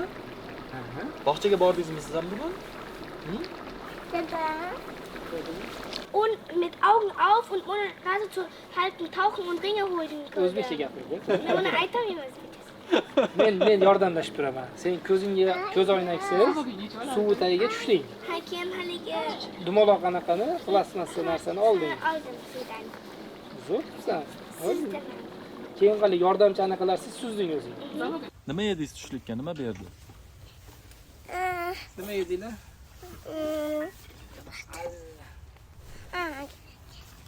Nemischa aytmang, tarjima qilib beraman. Suppe mit Backerzen. No'xatli sho'rva. No'xat bilan sho'rva. Und zum Nachtisch Bananen mit Apfel zum Nachtisch. Anaqaga shirinligiga olma bilan, banan bilan nima? Olma. Banan bilan olma. Keyin uxladingizmi keyin? Yo'q. Nega? Uxlamaydimi sizlarda bog'chada? Yo'q. Ovqatdan keyin uxlamaysizlarmi? Yo'q, bismas. Was heißt Krippenkinder? Gaplashmasin mana. Kichkina bolachalar. 3 yoshgacha bo'lgan bolachalar. 3 emas, 2. 2 yoshlilar. Uxlaydi. Bismas. Sizlar emas. Ha, siz 5 yoshsiz. Ha, shuning uchun uxlamaysiz. Yo'q. Farzandlarimiz birin-ketin ulg'ayib turmush quradigan yoshiga kelganda salgina arosatda qolamizda. Nima qilamiz endi? Biz O'zbekistonda emasmiz. O'zbekistonga uzata olmaymiz. Bu yerda hali sovchilikka eshik qoqib yura olmaysiz. Qaysi o'zbek qayerda ekan, qayerda menga mos qizi bor ekan yoki o'g'li bor ekan deb yura olmaysiz. O'shaning uchun bu loyihaga ehtiyoj borligi sezildi. Meni ham 3 nafar qizim bor. Hali uzatiladigan yoshda emas u, lekin baribir shu narsani o'rganishga va shu narsani ichida bo'lishga ehtiyojimiz bor. Xuddi shunaqa Dilnoz opam ham bolalari shu yerda katta bo'lishyapti. Yana bir tashkilotchimiz Habiba Hamdam. Ular ham turmushga chiqib, turmush o'rtoqlarining orqasidan Germaniyaga kelganlar. Menimcha 20 yil bo'ladi yaqinda. 3 nafar farzandlari bor. Farzandlari mana bo'yi yetib qoldi. Kattalari 17-18 yosh, o'g'il qiz aralash. Hademay ular ham baribir shunga ehtiyoj sezadilar-da. O'qishga kelgan, ishlashga kelgan qizlar O'zbekistondan bitta yigitni olib kelishi qiyinroq. Endi yigitlar qizni olib kelish osonroq, lekin qizlar xohlamaydi, orqamdan kelmasin deydi. Yoki qizlar ham bu yerga moslashib ketish juda ham qiyin. O'zim juda qiynalganman. Shu xo'jayinim orqalaridan kelganimda juda qiyin bo'lgan. Bu yerda o'zbeklar yo'q edi. Men nemis tilini bilmasdim, ko'nikishim, bu yerda qadriyatlarni o'rganishim juda qiyin bo'lgan. Menimcha shu yerda o'zida yurgan, o'qiyotgan bir-birini tushunadi, bir-birini qo'llab-quvvatla oladi. Birga karyerani ham, oilani ham olib ketisha oladi. Germaniyada yashayotgan o'zbeklar o'zi diasporasini oladigan bo'lsak, biz hali boshqa Amerika shunga o'xshagan davlatlarga qaraganda yosh pokoleniyamizda bu yerda. Eng yoshi kattalaridan biri mana masalan Jamshid akam, Dilnoz opamning xo'jaylari, yoshlari endi 50 ga chiqdilar. Lekin u 50 yoshli pokoleniya ham juda kam va o'sha davrda kelgan o'zbeklarni ozmi ko'pmi farzandlari shu yerda katta bo'lgan va uni O'zbekistonga olib borib qizni uzata olmaysiz yoki yigitni mayli amallab uylantirib kelarsiz. juda qiyin masala, uni ham bu yoqqa moslashtirish, ko'niktirish, lekin qizlarni O'zbekistonga uzatib yuborish juda qiyin masalada. Tabiiy bu loyihaga ehtiyoj bor. Berlinda yashayotgan bir o'zbek oila Frankfurtda yashayotgan o'zbek oilani tanimaydi, deyarli tanimaydi. Bir Navro'zga o'xshagan bir nimada tadbirlarda ko'rishib qolishmasa, unda ham borib gapirsam bo'larmikin, bo'lmasmikin deb turishadi, andishalar. Bitta elchi kerak deb baribir. Ha, o'sha ko'prik bo'ladigan bir nima deydi, odam yoki loyiha kerak edi. Ehtiyoj o'z-o'zidan o'sha o'zbeklarning orasida tug'ilib borayotgandi. Buni eng hali cho'qqisi nima bo'ldi? Hozir O'zbekiston bilan Germaniya orasidagi munosabatlar yaxshilanib, vizalar, ishchi vizalari juda ham bir hali ko'lami kengaygani sari o'zbeklar oqimi ko'paydi. U kelayotgan o'zbeklar, yigit qizlar ayni turmush quradigan yoshdagilarda. Deylik 18 yoshdan 30 yoshgacha bo'lgan yoshlar aksari kelayotganlar. Bizning loyihamizga xos qilayotgan Kanadadan, Amerikadan xos qilayotganlar juda ko'p. Qaniydi bizda ham sizlardagi loyiha bo'lsa, mana o'zimga masalan Kanadadan o'rtog'im chiqdi. Yigitlar yo'qmi Kanadaga keladigan deb. Sizlardagi loyiha bizda ham kerak. U ham 20 yildan Kanadada. Amerikadan yigitimiz chiqdi. Unga O'zbekistondan qiz topishga yordam berdik. Ularning to'yligi bo'lib ketdi mana. Qizlarni orqasida bir xil nima deydi, vakil bo'lib turishimiz muhim edi. Qizlar o'zi chiqa olmaydi, men turmushga chiqaman, uzatiladigan qizman deb yoki Facebook, Instagramga o'xshagan ijtimoiy tarmoqlar orqali yigitlar bilan tanishadi, lekin u yigitning niyati nimaligini bilmaydi-da, oila qurish maqsadidami. U yigitni balkim O'zbekistonda oilasi bordir, parallel yurgandir, bilmaydi. O'shaning uchun bu qizlarga juda ham kerak edi. Orqa tomoni ham bor. Bundan har xil yomon niyatda foydalanishni xohlaydigan, oilasi bo'la turib O'zbekistonda oilasi bor, olib kela olmasdan betda boshqa bir qizni ishonchini suiiste'mol qilishga harakat qiladiganlar ham bor. Ya'ni o'ziga yarasha mas'uliyati bor bu ishni ham demoqchiman. Ertaga kimnidir bog'lab qo'yganimizdan keyin O'zbekistondan oilasi chiqib, opa, mana erimga kimnidir aytibsiz, u yoqda уже topishib olishibdi deydigan holatlar ham bo'lib qolishi mumkin. Bundan juda ham qo'rqamiz va juda hali ehtiyotkorona surishtiramiz har bitta murojaatchi bilan. Ota-ona surishtirsinlar deymiz. O'zbekistondagi mahalladan surishtirib ko'ringlar deb aytamiz. Juda sizlarga anketa berganda o'sha nikohda turmasligi. Ha, biz ZAGS qog'ozini ko'rsatishadi. Agar uylanmagan bo'lsa, berishmaydi. Agar ajrashgan bo'lsa, unda ajrim hujjatini talab qilamiz, ko'rsatish kerak. Hozir o'zi Uzgovdan anaqa qilsa ham bo'ladi-ku. Ha, tekshirsa bo'ladi. Biz turmasligi, nikoh ro'yxati. Bizda bu agar shubhali holatlar bo'ladigan bo'lsa, konsulligimiz har doim yordamga tayyor biza deyshadi. Ba'zamizdan tekshirib beramiz xohlasanglar. Bu masalada juda yaxshi hamkorligimiz bor. Tadbirimizga kelganda yigit. Endi tadbirga kelganni biz hammasini anketasini olmagan yigitlar ham keladi tadbirga. Uni biz kontrol qila olmaymiz. Lekin biz anketa qabul qilib suhbat qilganimizda unda tekshiramiz. U yigitimiz tadbirga kelgan, qatnashgan. Uni videosini ayoli ko'rib qolgan, keyin ayoli chiqqan. Ayoli chiqqan edi. Shunaqa men turmush o'rtog'im borgan ekan. Nima sababdan sizlar tekshirmasdan kirgizasizlar? Biz har bitta kelayotgan bu vatandoshimizni nimasini, pasportini tekshira olmaymiz-da. Shunchaki hali oilalimisiz, oilali emasmisiz deb so'rashimiz mumkin xolos. Chunki hali Germaniya qonunchiligida ham nima borda, Datenschutz degan tushuncha bor. Biz bora oladigan chegara bor, shaxs daxlsizligi. O'sha chegaradan o'ta olmaydigan joyimiz bor.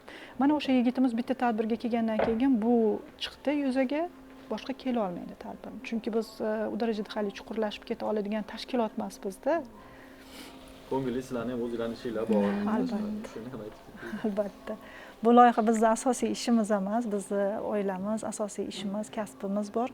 Shundan oshganimizdagina qilinadigan bir hali nima deydi, ko'ngilli, hobbiga o'xshagan bir nima. Lekin baribir hali inson taqdiri, insonlarning ma'lumotlari bilan ishlayotganimiz uchun juda ehtiyotkorona bo'lishga harakat qilamiz. Bu muhim. Ehtiyoj, talab juda oshib ketyapti. Bir xil tushunmagan yoshlar bu loyihani tijorat loyihasi deb talab qilishga o'tib olishadi. Meni murojaatimni nimaga qabul qilmayapsiz yoki odam ajratyapsiz deb. Biz kerak o'zi to'layman deganlar. Qancha kerak bo'lsa to'layman. Ayniqsa O'zbekistondan shunaqa chiqishadi.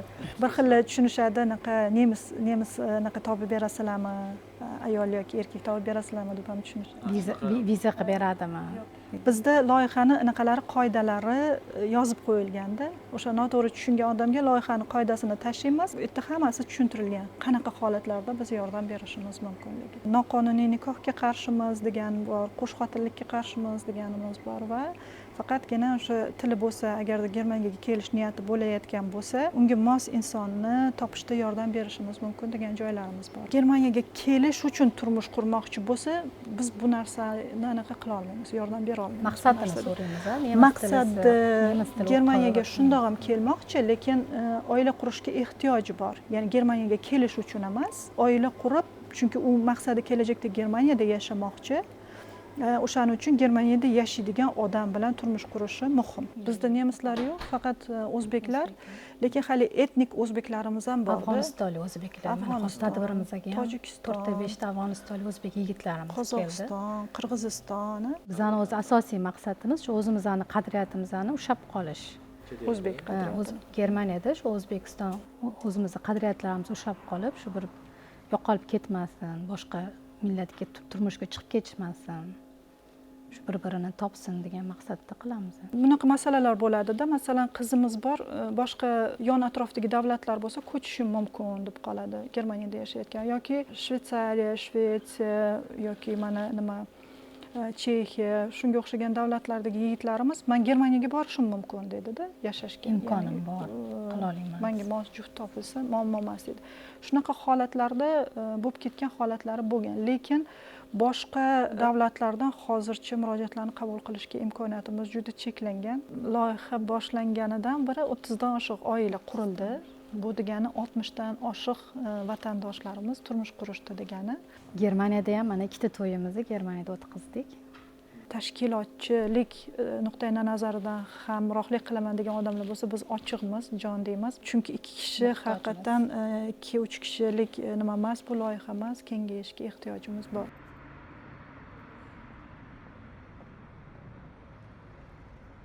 Rekruting konsalting firmalari aslida biz yoshlar aynan shularga ishonib aldanib qolayotgan holatlari ham ko'p bo'lyapti tabiiy. Ish o'rinlariga aslida o'sha ish beruvchi konsaltinglarga, rekrutinglarga pul to'laydi. Biz endi Frankfurt am Mainda yashaganimiz uchun ko'p aynan shunaqa holatlari guvohi bo'lib qolamizda, chunki bilasiz, katta aeroport bu yerda joylashganmiz, aeroportga yaqin joyda turamiz va O'zbekistondan to'g'ridan-to'g'ri uchib kelganda juda ham ko'pchilik Frankfurtga kelib qo'nadi. Oxirgi yillarda bo'ldi Work and Travel bilan kelgan yurtdoshlarimiz. Oxirgi martasida 15 ta qiz kelganda, 15 ta qiz kelgan, vokzaldan turib telefon qilishyapti. Sizni kontaktingizni bizga palonchi pistonchi berdi. Biz hozir keldik, lekin kimga uchraymiz, hech kim kutib olmadi. Qayerga borishimizni ham bilmayapmiz, qoladigan joyimiz ham yo'q deyishyapti-da. Siz umuman xabaringiz yo'q. Bizga xabarimiz yo'q. Keyin bildik, mana aldanib qolgan qizlar. Ya'ni shu yerda mana yaxshiyamki hozirgi paytda shuncha qizlarimiz bor, o'zbeklarimiz bor, bir-biriga yordam berishadi, bir-birini ko'chada qo'yishmaydi. Lekin oxirgi yillar shunaqa bo'ldi. Mana vokzallarda tunab yurgan yurtdoshlarimiz bo'ldi. Aeroportlarda qolib ketgan, tunab yurgan, 3-4 kunlab, bir haftalab tunab yurgan yurtdoshlarimiz bo'ldi. Ularni kim aldayapti va qaysi yo'nalishlarda shunaqa aldovlar bor o'zi Germaniyaga kelish bo'yicha? Ular ko'pincha o'zimiz o'zbek vatandoshlari aldayapti. Germaniyaga kelsang 3000 yevro pul bor, pul berishadi yoki 4000 yevro puling bo'ladi. Yashash joying tayyor bo'ladi, til bilishing ham kerak. Til bilishing kerak emas deyildimi, o'sha joyda shubhalansangiz bo'ladi. Qarabsizki, har yili kimdir ko'chada qoladi-da, aka. U har yili yuraveradi bu narsaga. Bu qo'shiq bir xil-da.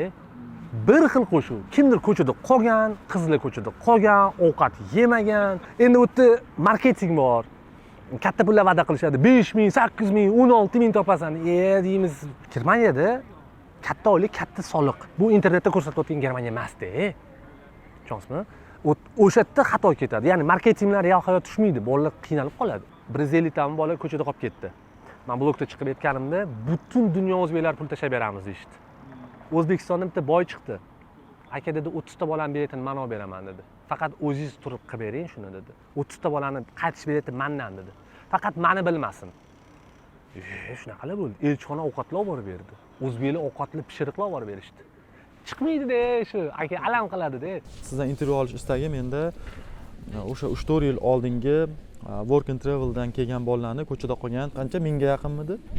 endi 500 tadan yuqorisini 500 men tadan bilaman. yuqori bolalarga yordam bergan inson sifatida eshitdim. Shuning uchun sizdan intervyu olish istagi tug'ildi menda. Mana shu masalalarni ham bir ko'taraylik. Ular kimga ishonib keldi, nimaga aldandi va ularning keyingi taqdiri nima bo'ldi? Shu 500 tadan ziyodini bilsam, shuni 200 tadan ziyodiga yordam berganman. Bu yerda ko'chada qolishdi ko'pchiligi, banxoflar, ya'ni vokzallarda, aeroportlarda yotib. Talabalar, qizlar ham bo'lgan, ular. Qizlar ham bor edi. Asosan qizlarga birinchi yordam berildi. Kvartiralar topib. Endi ularniki qanday? Ko'pchiligining soxta hujjat bo'lib chiqdi. Ular kimga ishonib kelgan shunda? Kimlar soxta hujjat qilib bergan unga va qanday mashhur bir firma ham bor edi bu yerda. Hattoki o'sha firmani rahbarini bilmayman.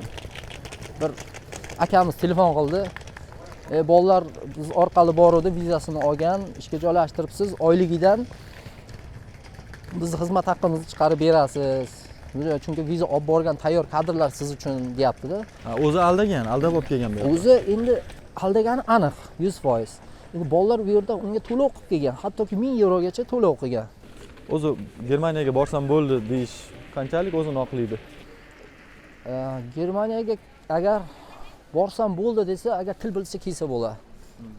Til bilsa yo'lini topib ketadi. Chunki bozor haligacha bo'sh, mehnat bozori. Mehnat bozori bo'sh. O'zining hujjatini kelib chiqqan holatda ish topib ketadi. Yurtdoshlarimiz ham chiqib qoladi. Vizasini olgandan keyin aynan ish o'rniga kelmaydi. Aeroportda yo'qolib qoladi. Ha, yo'q. Shunaqa. Endi bu o'sha tegishlilariga taalluqli. Ko'rib o'sha joyda menman deb yozib o'tsangiz bo'ladi.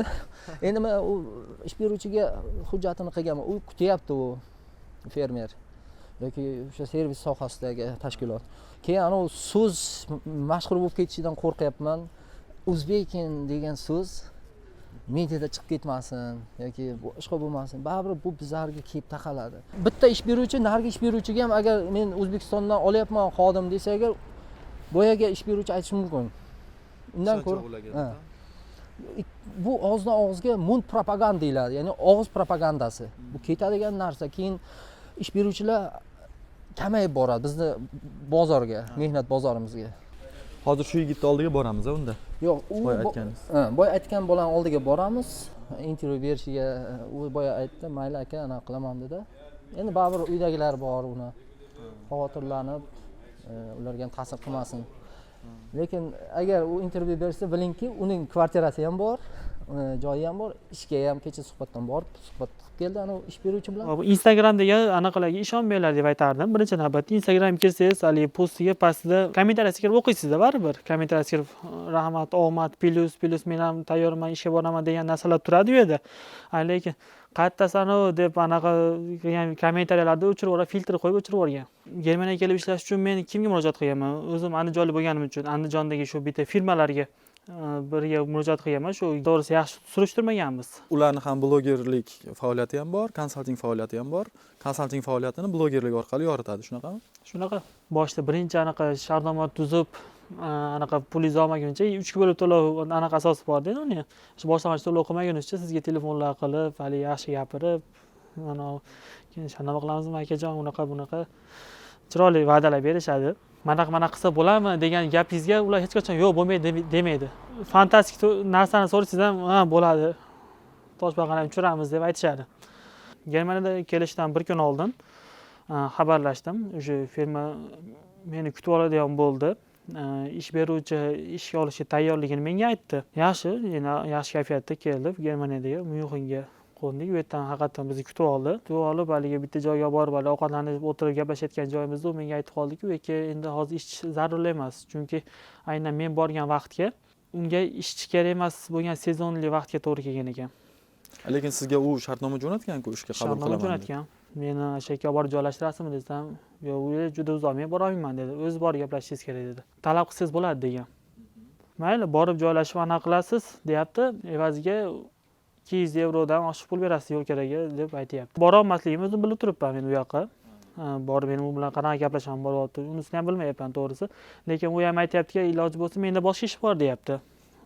Unchalik uzoq emas, yaxshi, ana sizni pravingiz bor ekan, shu tomondan yaxshi ish topib ketasiz dedi.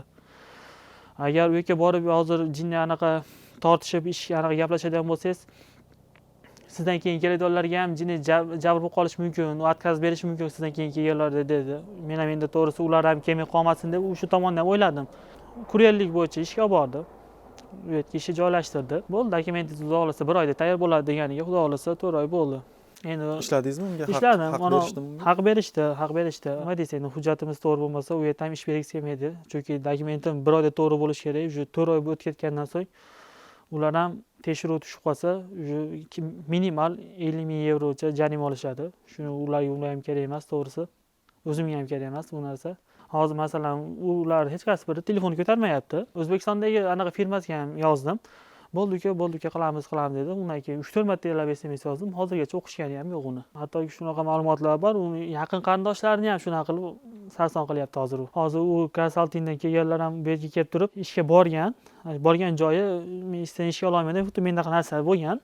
Ular bo'tunda menga ishdan bo'shaganlik to'g'risida qog'ozim berdi. Chunki u qog'oz sizga agentlikka berishingiz kerak. Men nima uchun ishda ishlamayotganlik to'g'risida. U qog'ozni bermayman deyapti firma. Chunki sen meni ishlamagansan deyapti. Bir tomonda ular ham haq. Bir tomonda u bergan shartnoma bilan bu yoqqa kelgan, u ham tupikka kirib bo'lgan уже. Mana shu vizani 1 oyda hal qilaman degan, u meni mavsumiy ishga o'tkazib qo'yayotgan viza shartnomaga o'zgartirib qo'yayotgan ekan. Aslida meni 1 yillik vizamiz 8 oylik anaqa o'tkazib qo'yayotgan ekan. Mavsumiyga, uni keyinchalik cho'zirish unaqa ilojlar bo'lmaydi unda. Siz umuman til bilmagansiz kelgan paytingiz?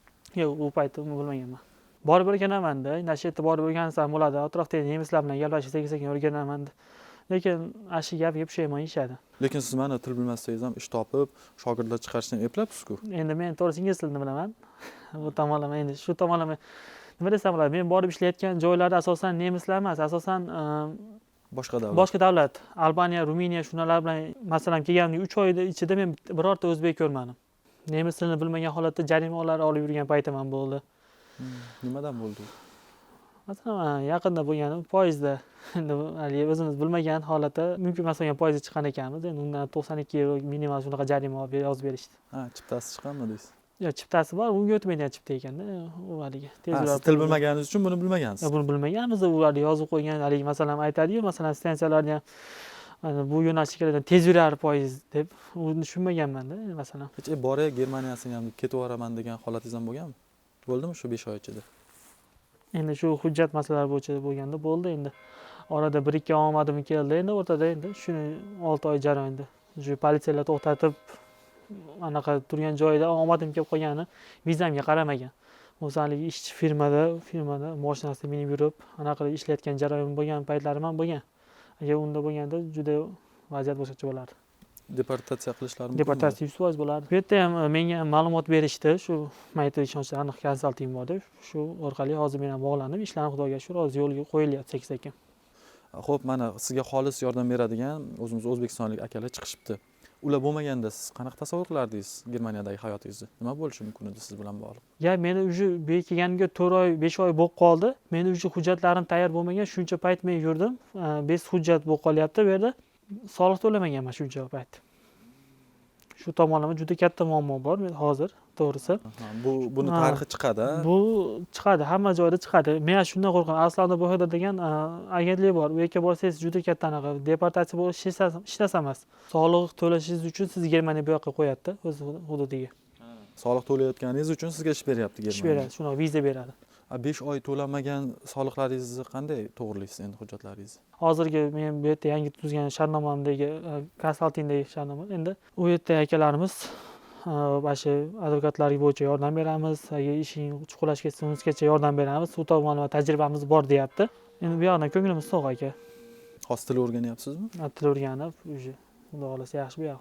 Til bilmasdan kelsanglar bo'ladi deydi. Biz endi shunga ishonib til bilmasdan borsak, u bizni ishga joylab o'zbeklar bo'lsa oson yuramiz deb bizga og'iz aytgan shuna deb shunga ishonib kelyapmiz. Lekin biz endi til bilmaydigan odam Germaniyaga birinchi kun kelsa, siz hech qayerga jila olmaysizda. Qiziqmoqchi bo'lganlar shu Telegram orqali Germaniyada o'zimiznikilar, O'zbekistonliklar degan shu kanallar bor. Shu kanallarga qaysi konsalting bilan qiziqayotgan bo'lsa, shu konsaltingni yozib ko'rsa, ular fonni shu o'zbeklar ma'lumot beradi. Aniqlab berishadi. Chunki o'zim ham bir marta shartnoma tuzgan firma haqida yozishgan ekan, o'sha ketdi, hamma salbiy fikr haligi umrida gruppa yozmagan odam ham yozganda u haqida. Ehtiyot bo'ling.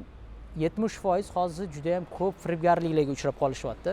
Ya'ni oxirgi pullarni berib qo'yishyapti. Agar sizga til bilmasang, olib ketaman desa, 4000, 5000, 6000 oylik sizga taklif qilsa, sizga bu juda ham katta xavfli signal bo'lsin.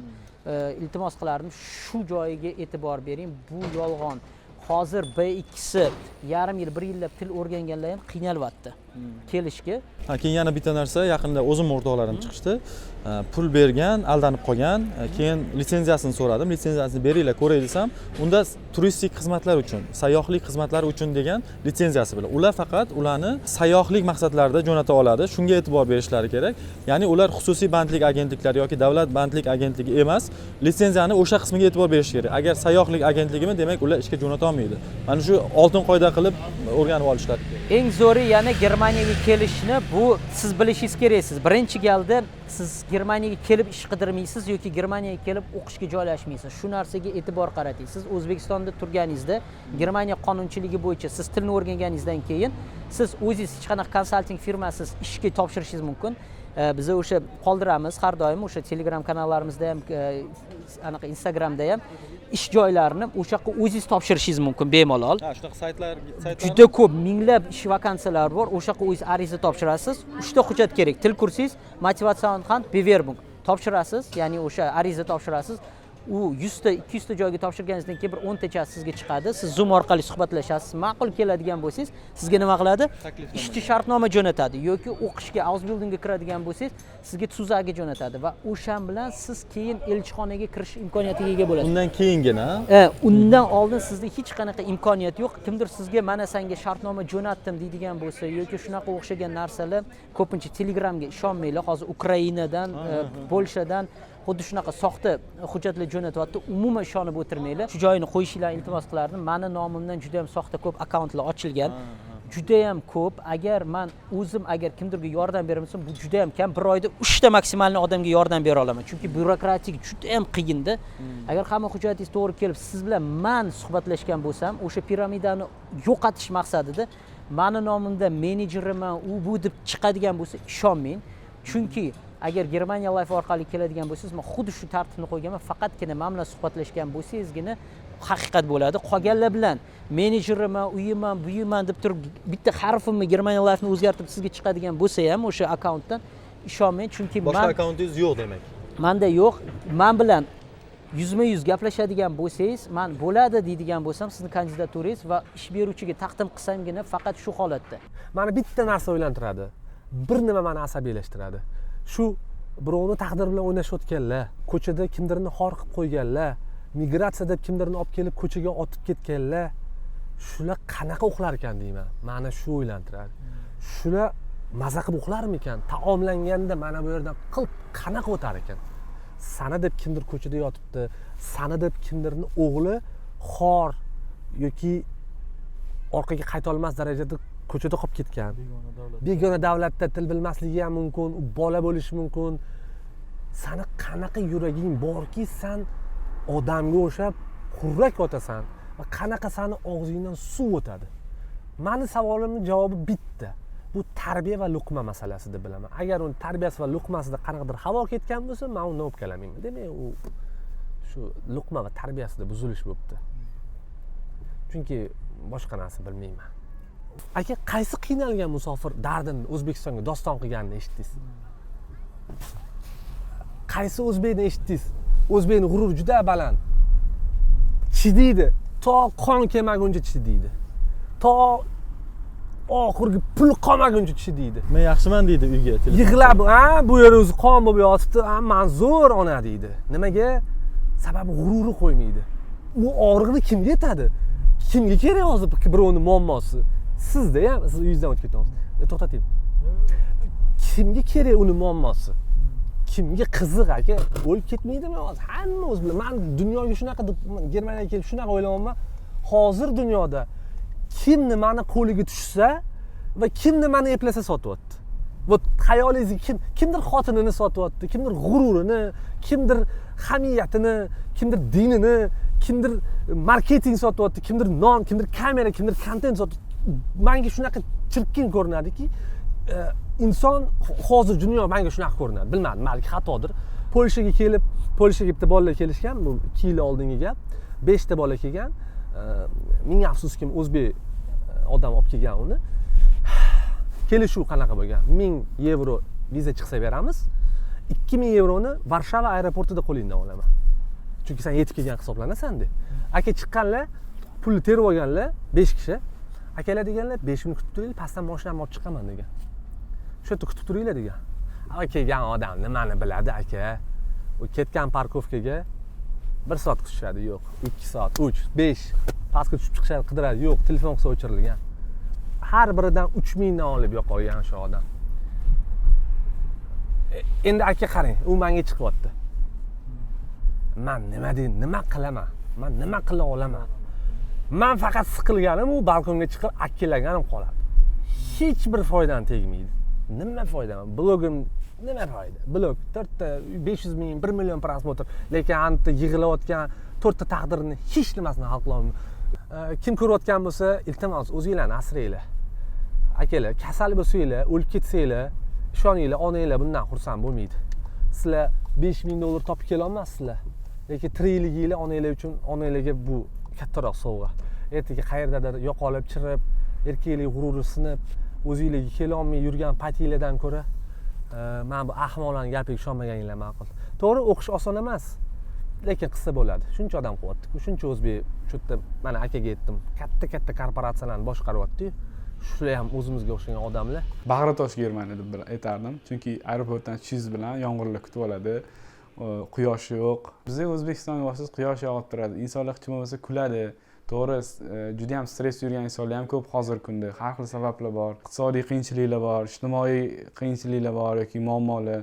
Lekin bu yerga kelsangiz, bag'ritosh deb kelardim. Chunki siz eng yaxshisiga emas, eng yomoniga tayyor bo'lib kelishingiz kerak. O'sha immunitetni o'zingiz shakllantirishingiz kerak. Qachonki o'sha immunitetni shakllantira olsangiz, siz o'zingizni ustingizga ishla olasiz. Qachon o'zingizni ustingizga ishla olsangiz, siz maqsadlaringizga erisha olasiz. Men shunaqa tasavvur qilaman o'zimni va kelayotganlarga ham shunaqa narsa beraman. Mehnat. Va til o'rganish kerak, haq huquqlarni bilish kerak. Misol uchun men ham xohlasa o'zim ham o'qish niyatim bor, magistratura. O'zi Germaniyaga shu deb kelganman. Hali o'qiysiz demak. Albatta, aka bu restoran yuradi, xohlasa biznesda bo'ladi. O'zbeklar ish bilan ta'minlanadi, xohlasa O'zbekistonni hali qadriyatlar, madaniyatlarni olib chiqamiz va o'zim ham o'qish shaxsiy rivojlanish. Chunki shaxsiy rivojlanish pul topishga qaraganda menga muhimroq. Germaniyaga mutaxassislar kerak. Agar siz mutaxassis bo'lmasangiz, hech kim kerak emas Germaniyaga. Ko'z tutib turgani yo'q sizga. Ertaga shoyingiz keladi, til bilmaydi, kutib olinglar kondisionerlar bilan. Unaqa narsa yo'q. Butun dunyodan tasavvur qiling, top 10 talikka kiradi Germaniya. Odamlar keladi, konkurensiya juda ham kuchli. O'sha narsaga tayyor turishingiz kerak. Misol shunaqa work and travel, ya'ni foreign job masalasi ham juda ham ko'tarilib ketdi. Odamlar uy topa olmasdan yuradi. Keldi, ish beruvchi yo'q. Hujjatda bor. Shu blogerlar kimdir yoki kimdir reklama qilgan bir-birini. Ya'ni ularni yomonlamoqchi emasman, men shaxsiyatim ham ko'pchilikni tanimayman. Lekin umumiy olganda o'zbeklarning kayfiyati Germaniya juda ham yaxshi. Yaxshi ketyapmiz xudo xolasa va yaqin kelajakda yorib chiqib ketamiz Germaniyani. Oddiy ko'cha supuruvchi bo'ling, zo'r ko'cha supuruvchi bo'ling, firmangiz ochasiz, ko'cha supuruvchilik taklif qilasiz. Shunaqa xizmat. Ishchilar qo'yasiz. Bu keyin imperiyaga aylanadi. Shunaqa narsalar bor Germaniyada. Faqat o'sha mehnatga tayyor bo'lishingiz kerak. Zo'r qila olamiz, a'lo darajada sifatli qila olamiz. Faqat sifatiga ishlashimiz kerak, soniga emas. Bavariyada, Myunxenda mana bunday premium avtomobillarga o'zbekistonlik Madiyor aka, Xayrulla akalar egalik qilishadi va ular butun dunyodan keladigan sayyohlarga, mehmonlarga VIP xizmatlarini ko'rsatadi. To'g'rimi, Madiyor aka? Hozir bu avtomobillar bilan tanishtirsangiz, bu premium class. Premium class. Bu business class. Bu minivan mashinalarimiz. Minivan mashinalar va bular hammasi emas hali bu yerda. Bu yerda hammasi emas. Bundan 5 dona, bundan 10 dona, bundan 10 dona bizda mavjud. Bular o'zi necha pul turadi? Bular 150 ming atrofida. 150 ming dollar. Yevromi? Yevro. Oho, buchi? Bu 70-80 ming atrofida turadi. Ular ham shu 80 ming, 90 ming atrofida turadi. Qoyil. Hozir haydovchilar ham o'zbekistonlik aka. Ha, bu akalar ham o'zbekistonlik. O'zbekiston o'zi asosan o'zbekistonlik bizda. Yana qayerdan ishchilaringiz bor? Yo'q, boshqa davlatlardan, arab davlatlaridan, shu nemis fuqarolari shular bor.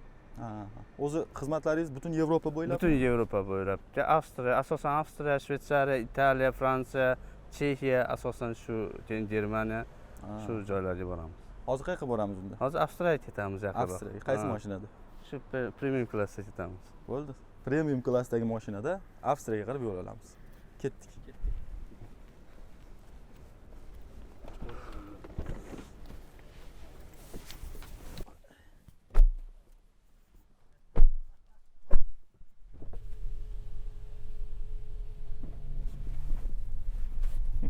birinchi kelganingizda qachondir Myunxenda shunaqa katta tadbirkor bo'lib ketaman deb hech hayolingizga kelganmi? Yo'q, bu narsalar hayolga kelmagan. Eski vaqtlarda faqat 1 yil 2 yil yurib qaytish bo'lardi. 1 yil qoldi, 2 yildan keyin 2 yil qoldi, keyin shular qolib ketdi bitta. Qachondan o'zi shu fikriga keldingiz? Bo'ldi, mana tadbirkorlik bilan shug'ullanaman, bozor bo'sh degan narsa. 2018-yilda boshlaganmiz birinchi tadbirkorlikni. Nimadan boshlangan bu? Bu supermarketlarda haligi tugab qolgan tovarlarni rastaga to'ldirishlar bo'yicha boshlaganmiz firma ochib. 20-yildan bu turizm sohasiga o'tdik. 2020. U yili O'zbek havollari O'zbekistondan reys qo'ymoqchi bo'lgan Myunxenga. O'sha xabarni eshitgandan keyin bu fikrga keldik, shu o'zbekistonliklarni bu yoqqa Yevropaga kelsa, yordam kerak bo'lsa, barcha xizmat turlarini taklif qilish bo'yicha o'sha ishni boshida boshlaganmiz. Top 5 likka kiramiz Myunxenda. Biz asosan pul emas, maqsad u, lekin klientni ushlab qolish, unga xizmat ko'rsatish. Bir marta bizdan xizmat olgan odam keyin ham o'shini xohlaydigan darajada. Ha, pul ustuvor emas, u keyingi o'rinda asosan sifatli xizmat ko'rsatish. Madiyor akam juda kamtarlar. Ana shunaqa mashinalar bo'lsa ham hech kim ko'chada akam shunaqa mashinalari bor deb o'ylamaydi. Doim metroda yurasiz o'zingiz. O'zim metroda ko'proq harakat. Nimaga mana bu mashinalarda kostyum shimli, galstukli shofyorlaringiz bilan yursangiz bo'lmaydimi?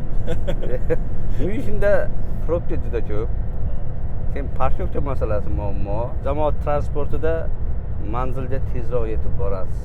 Nima deydi, Germaniya, nima deydi, Amerika yoki Koreyaga o'xshab geometrik darajada o'smasda, arifmetik darajada o'sib borasiz-da o'zingizga qarab. Myunxenda joylashuvi zo'r ekanda. Myunxenda joylashuv o'rni juda ham markazda. Xohlasangiz Shveysariyaga, Avstriyaga, shunday. Italiyaga ham yaqin ekan bu yoq. Milanlarga. Juda qisqa vaqt ichida o'sha Alp tog'lariga, Alp tog'laridan o'tib, bu yog'i Italiyaga ham o'tib ketsa bo'ladi. Hozir mana avtobanda ketyapmiz-ku. Avtoban Avstriyaga kirishimiz bilan tugaydimi? Cheklovsiz tezliklar. Tezliklar cheklanadi, lekin shu yo'l davom etadi, bir xil yo'l. Mana Avstriya davlatiga kirib kelyapmiz. Bo'ldimi, shumi? Mana shu belgi. Belgi xolosmi? Yo'l bir xil, hech qanday bir post yoki biror bir narsa yo'q. Yo'l ham o'zgarmadi, chegara ham ko'rinmadi. Mana shu 1 kilometrdan keyin hozir o'tiladi dedi. Hozir 1 kilometrdan keyin haqiqiy Avstriyaning hududiga kirib boramiz hozir. Ha, mana Republik Österreich. Avstriya to'g'ridagi Alp tog'larining boshlanishi. Shunaqa. Avstriya Alplariga ham keldik. Ha, tog'lariga keldik. Bu yerda nima xizmatlar ko'rsatasiz? Bu yerda biz mehmonxonalar bilan shartnomalarimiz bor. Kelgan mehmonlarni bu yerga joylab, keyin bu yer asosan chang'ich zonasi bo'lgani uchun chang'ichga kelgan mehmonlar shu yerlarga olib kelib joylaymiz. Ularga kerakli narsalarni bron qilib beramiz bu yerda. Tog'ning nariyog'i Shveysariya. Bu tog'lar 50 ta tog'ni uyog'i Shveysariya. Shu tepada u yoqdan bu yoqqa uchib yurishaveradi. Nima uchun Shveysariyani emas, Avstriyani tanlash kerak deb hisoblaysiz? Endi ustunligi bor. Ya'ni Avstriyani Shveysariyadan qolishadigan joyi yo'q. O'sha tog'lar deyarli o'sha tog'lar. Bu yerda Shveysariyaga qaraganda narxlar arzon. Lekin mehmonxonalar Shveysariyanikidan hech qolishmaydi. Yangi bo'lsa yangichi, Shveysariyada shaharlarda yangi mehmonxonalar bor, lekin bunaqa tog'li joylarda kamroq. Yoki eski mehmonxonalar. Lekin o'ta qimmat. Bu yerga qaraganda 3-4 barobar qimmat. Ha, shu darajada. Ha, shu darajada qimmat. Keyin yemoq-ichmoq ham bu yerga qaraganda 3 barobar, 4 barobar qimmat. Brendda u Shveysariya endi brend. Bu yerlarda ko'rayotgan bo'lsangiz, hamma sharoit bor-da. Hech qanaqa farqi yo'q. Ha, farqi yo'q. Germaniya pasportini olganmisiz? Yo'q, biz O'zbekistonga nima deydi? Patriotlardanmiz. Vatanparvarmiz. Olmagansiz 18 da. Yo'q. Farzandlaringizda lekin farzandlarni bu yerda siz 8 yil yashasangiz bular majbur beradi. Lekin biz xohlamaganmiz, lekin bular majbur bergan. Lekin ularda hammasida O'zbekiston pasporti bor. Nega xohlamagan? Sizga bu keyingi imkoniyatlarni ochishi mumkin edi, ya'ni ko'proq imkoniyatlar. Yo'q, bu yerda u narsa degan narsa yo'q.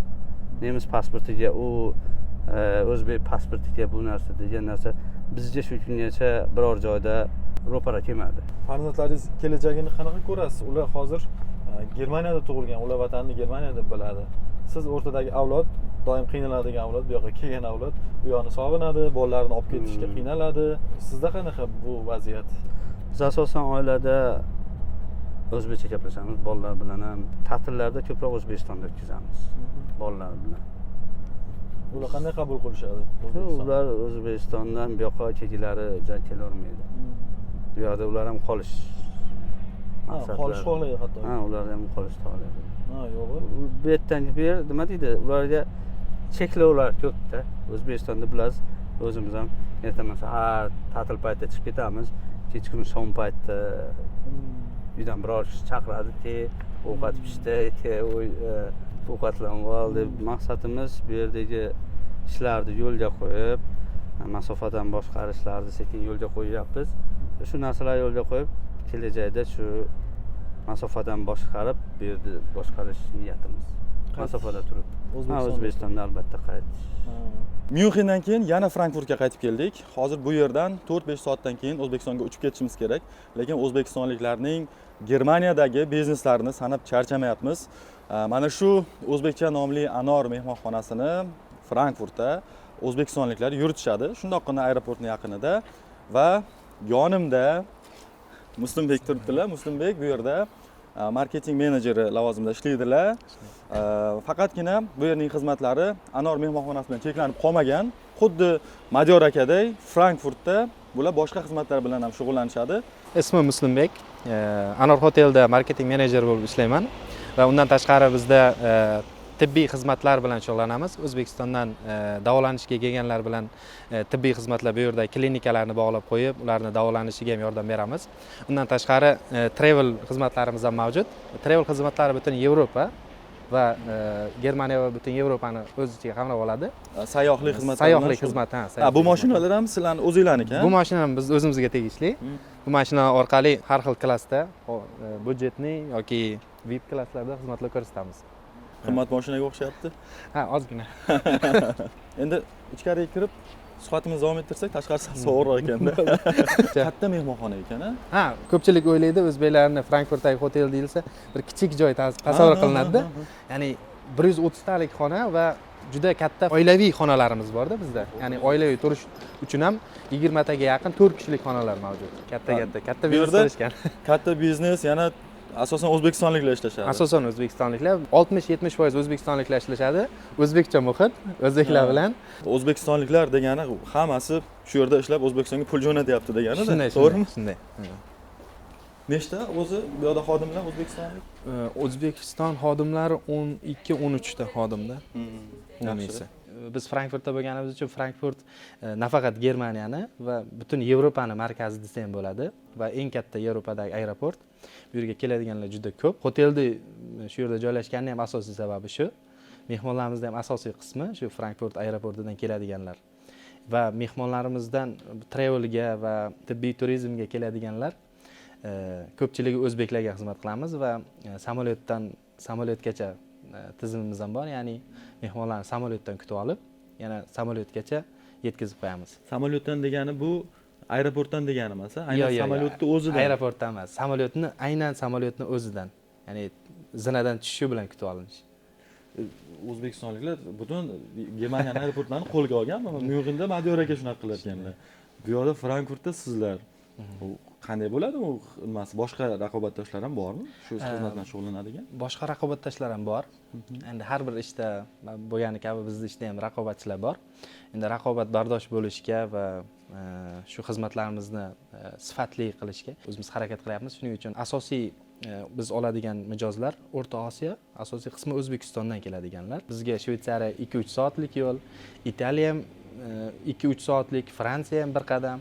Ya'ni butun bir kunda o'zida ertalab nonushtani Germaniyada, obedni Fransiyada va kechki ovqatni Shveysariyada, ortib qolgan joyga Italiyaga ham borish mumkin-da. Ya'ni 3 ta 4 ta davlatni bemalol aylanish mumkin agar aylanaman degan odamlar bo'ladigan bo'lsa. Sizga havasim keldi. Men ham kelsam ishga olasizlarmi? Bu olamiz. Til bilmayman lekin. O'rganishingiz kerak-da. Bo'ldi, qaytishda o'rganaman. Qaytishim bilan til o'rganaman. Germaniyaga keladiganlarda, boshqa davlatlarga ham chiqadiganlarda menimcha xuddi shu muammo. Tilni zo'r o'rganib kelish kerak. Men 5-6 oy kechroq borishsin, lekin tilni zo'r o'rganib kelishsin. nafaqat Germaniyaga, boshqa davlatlarga ham, chunki bu yerda biz o'zimizni emas, butun O'zbekistonni yuzini ko'rsatamizda. Germaniya demak ushalib bo'lmas orzu emas. Yo'q, ushalib bo'lmas orzu emas. Oddiy qishloq yigiti xohlasa, men ham bakalavr bitirmaganman o'zim, kollej bitirganman O'zbekistonda va 19 yoshimda kollej bitirganimdan so'ng Germaniyaga kelganman. Sizdan keyin Abduqodir keldi, ambasador bo'lib Pumaga. Juda ham xursand Qanaqa bo'lgan shu holat shunday? Juda yig'laganman. Abduqodir Husanov ambasador bo'lib kelganida va keyin Manchester Cityga o'tganida Pep Guardiolani maqtoviga tushganda men juda ham bir g'ururlanganman. Juda ham bir xursand bo'lganman. Bu O'zbekiston tarixida katta kompaniyada ambasador bo'lish, Premier Ligada O'zbekistondan birinchi a'zo bo'lish bu juda katta mas'uliyat. Menimcha Abduqodirda ham bu juda katta mas'uliyat bo'lsa kerak. Abduqodir Husanov orqali O'zbekistonga katta qiziqish paydo bo'lgan. Juda ham qiziqish paydo bo'lgan. Abduqodir qaydan ekan, nimaga bunaqa tez orada bunaqa nom chiqdi? Mana Manchester City'ni Instagramdagi sahifasiga kirsangiz, Abduqodir Husanovni qo'ysa qanaqa prosmotrlar kuchayadi. Bu bilasiz, bu millat, bu biz bitta millat sifatida bir-birimizni jipsligimiz, qo'llab-quvvatlashimizda bu yosh sportchini O'zbekiston qo'llab-quvvatlayapti. Qayerda rasmi chiqsa, videosi chiqsa, o'zbeklar komment qiladi, like qo'yadi. Bu ham bitta qo'llab-quvvatlashning belgisi. O'zbeklar ham shunaqa narsaga qodir ekan degan narsa tabiiy bo'lib qolishini xohlayman. Qachonlardir bu o'zbek bo'lib bu zo'r qiladi. Bu eplaydi. O'zbekni shunga beringlar, o'zbekka beringlar deydigan sharoitga yetishimiz kerak. Biz ko'p narsaga qodirligimizni, shu narsani ko'rsata olishimiz kerak. Bu narsa menimcha bizning qonimizda bor. Ya'ni bizni tarixdan biz bu narsa, bu yangilik emas, Germaniyaga kelib o'qish yoki bir narsaga, bu qonimizda, bu ajdod avlodlarimizda bor. Faqat bu narsani biz yanada davom ettirishimiz kerak deb o'ylayman. Har doim ertalab turganimda birinchi o'rinda qiladigan ishim O'zbekistonni tekshiraman. Mana o'tgan yil juda sovuq bo'ldi Germaniyada. Uydan turib ishladik. Derazani qaramadim. O'zbekistonning havosini qidirdim. O'zbekiston tinchmi? O'zbekistonning havosi yaxshimi? Chunki qalban O'zbekistondaman. Men qor yog'sin, yo'llar bekilsin yoki bir sovuq bo'lsin, agar O'zbekiston tinch bo'lsa, vatanimiz tinch bo'lsa, bu yerda ishlay olasiz. Musofir solig'i to'y hasham mayli, to'y hasham chidasa bo'ladi. Shu janozalar odamni mazasini qochirib qo'yadi-da.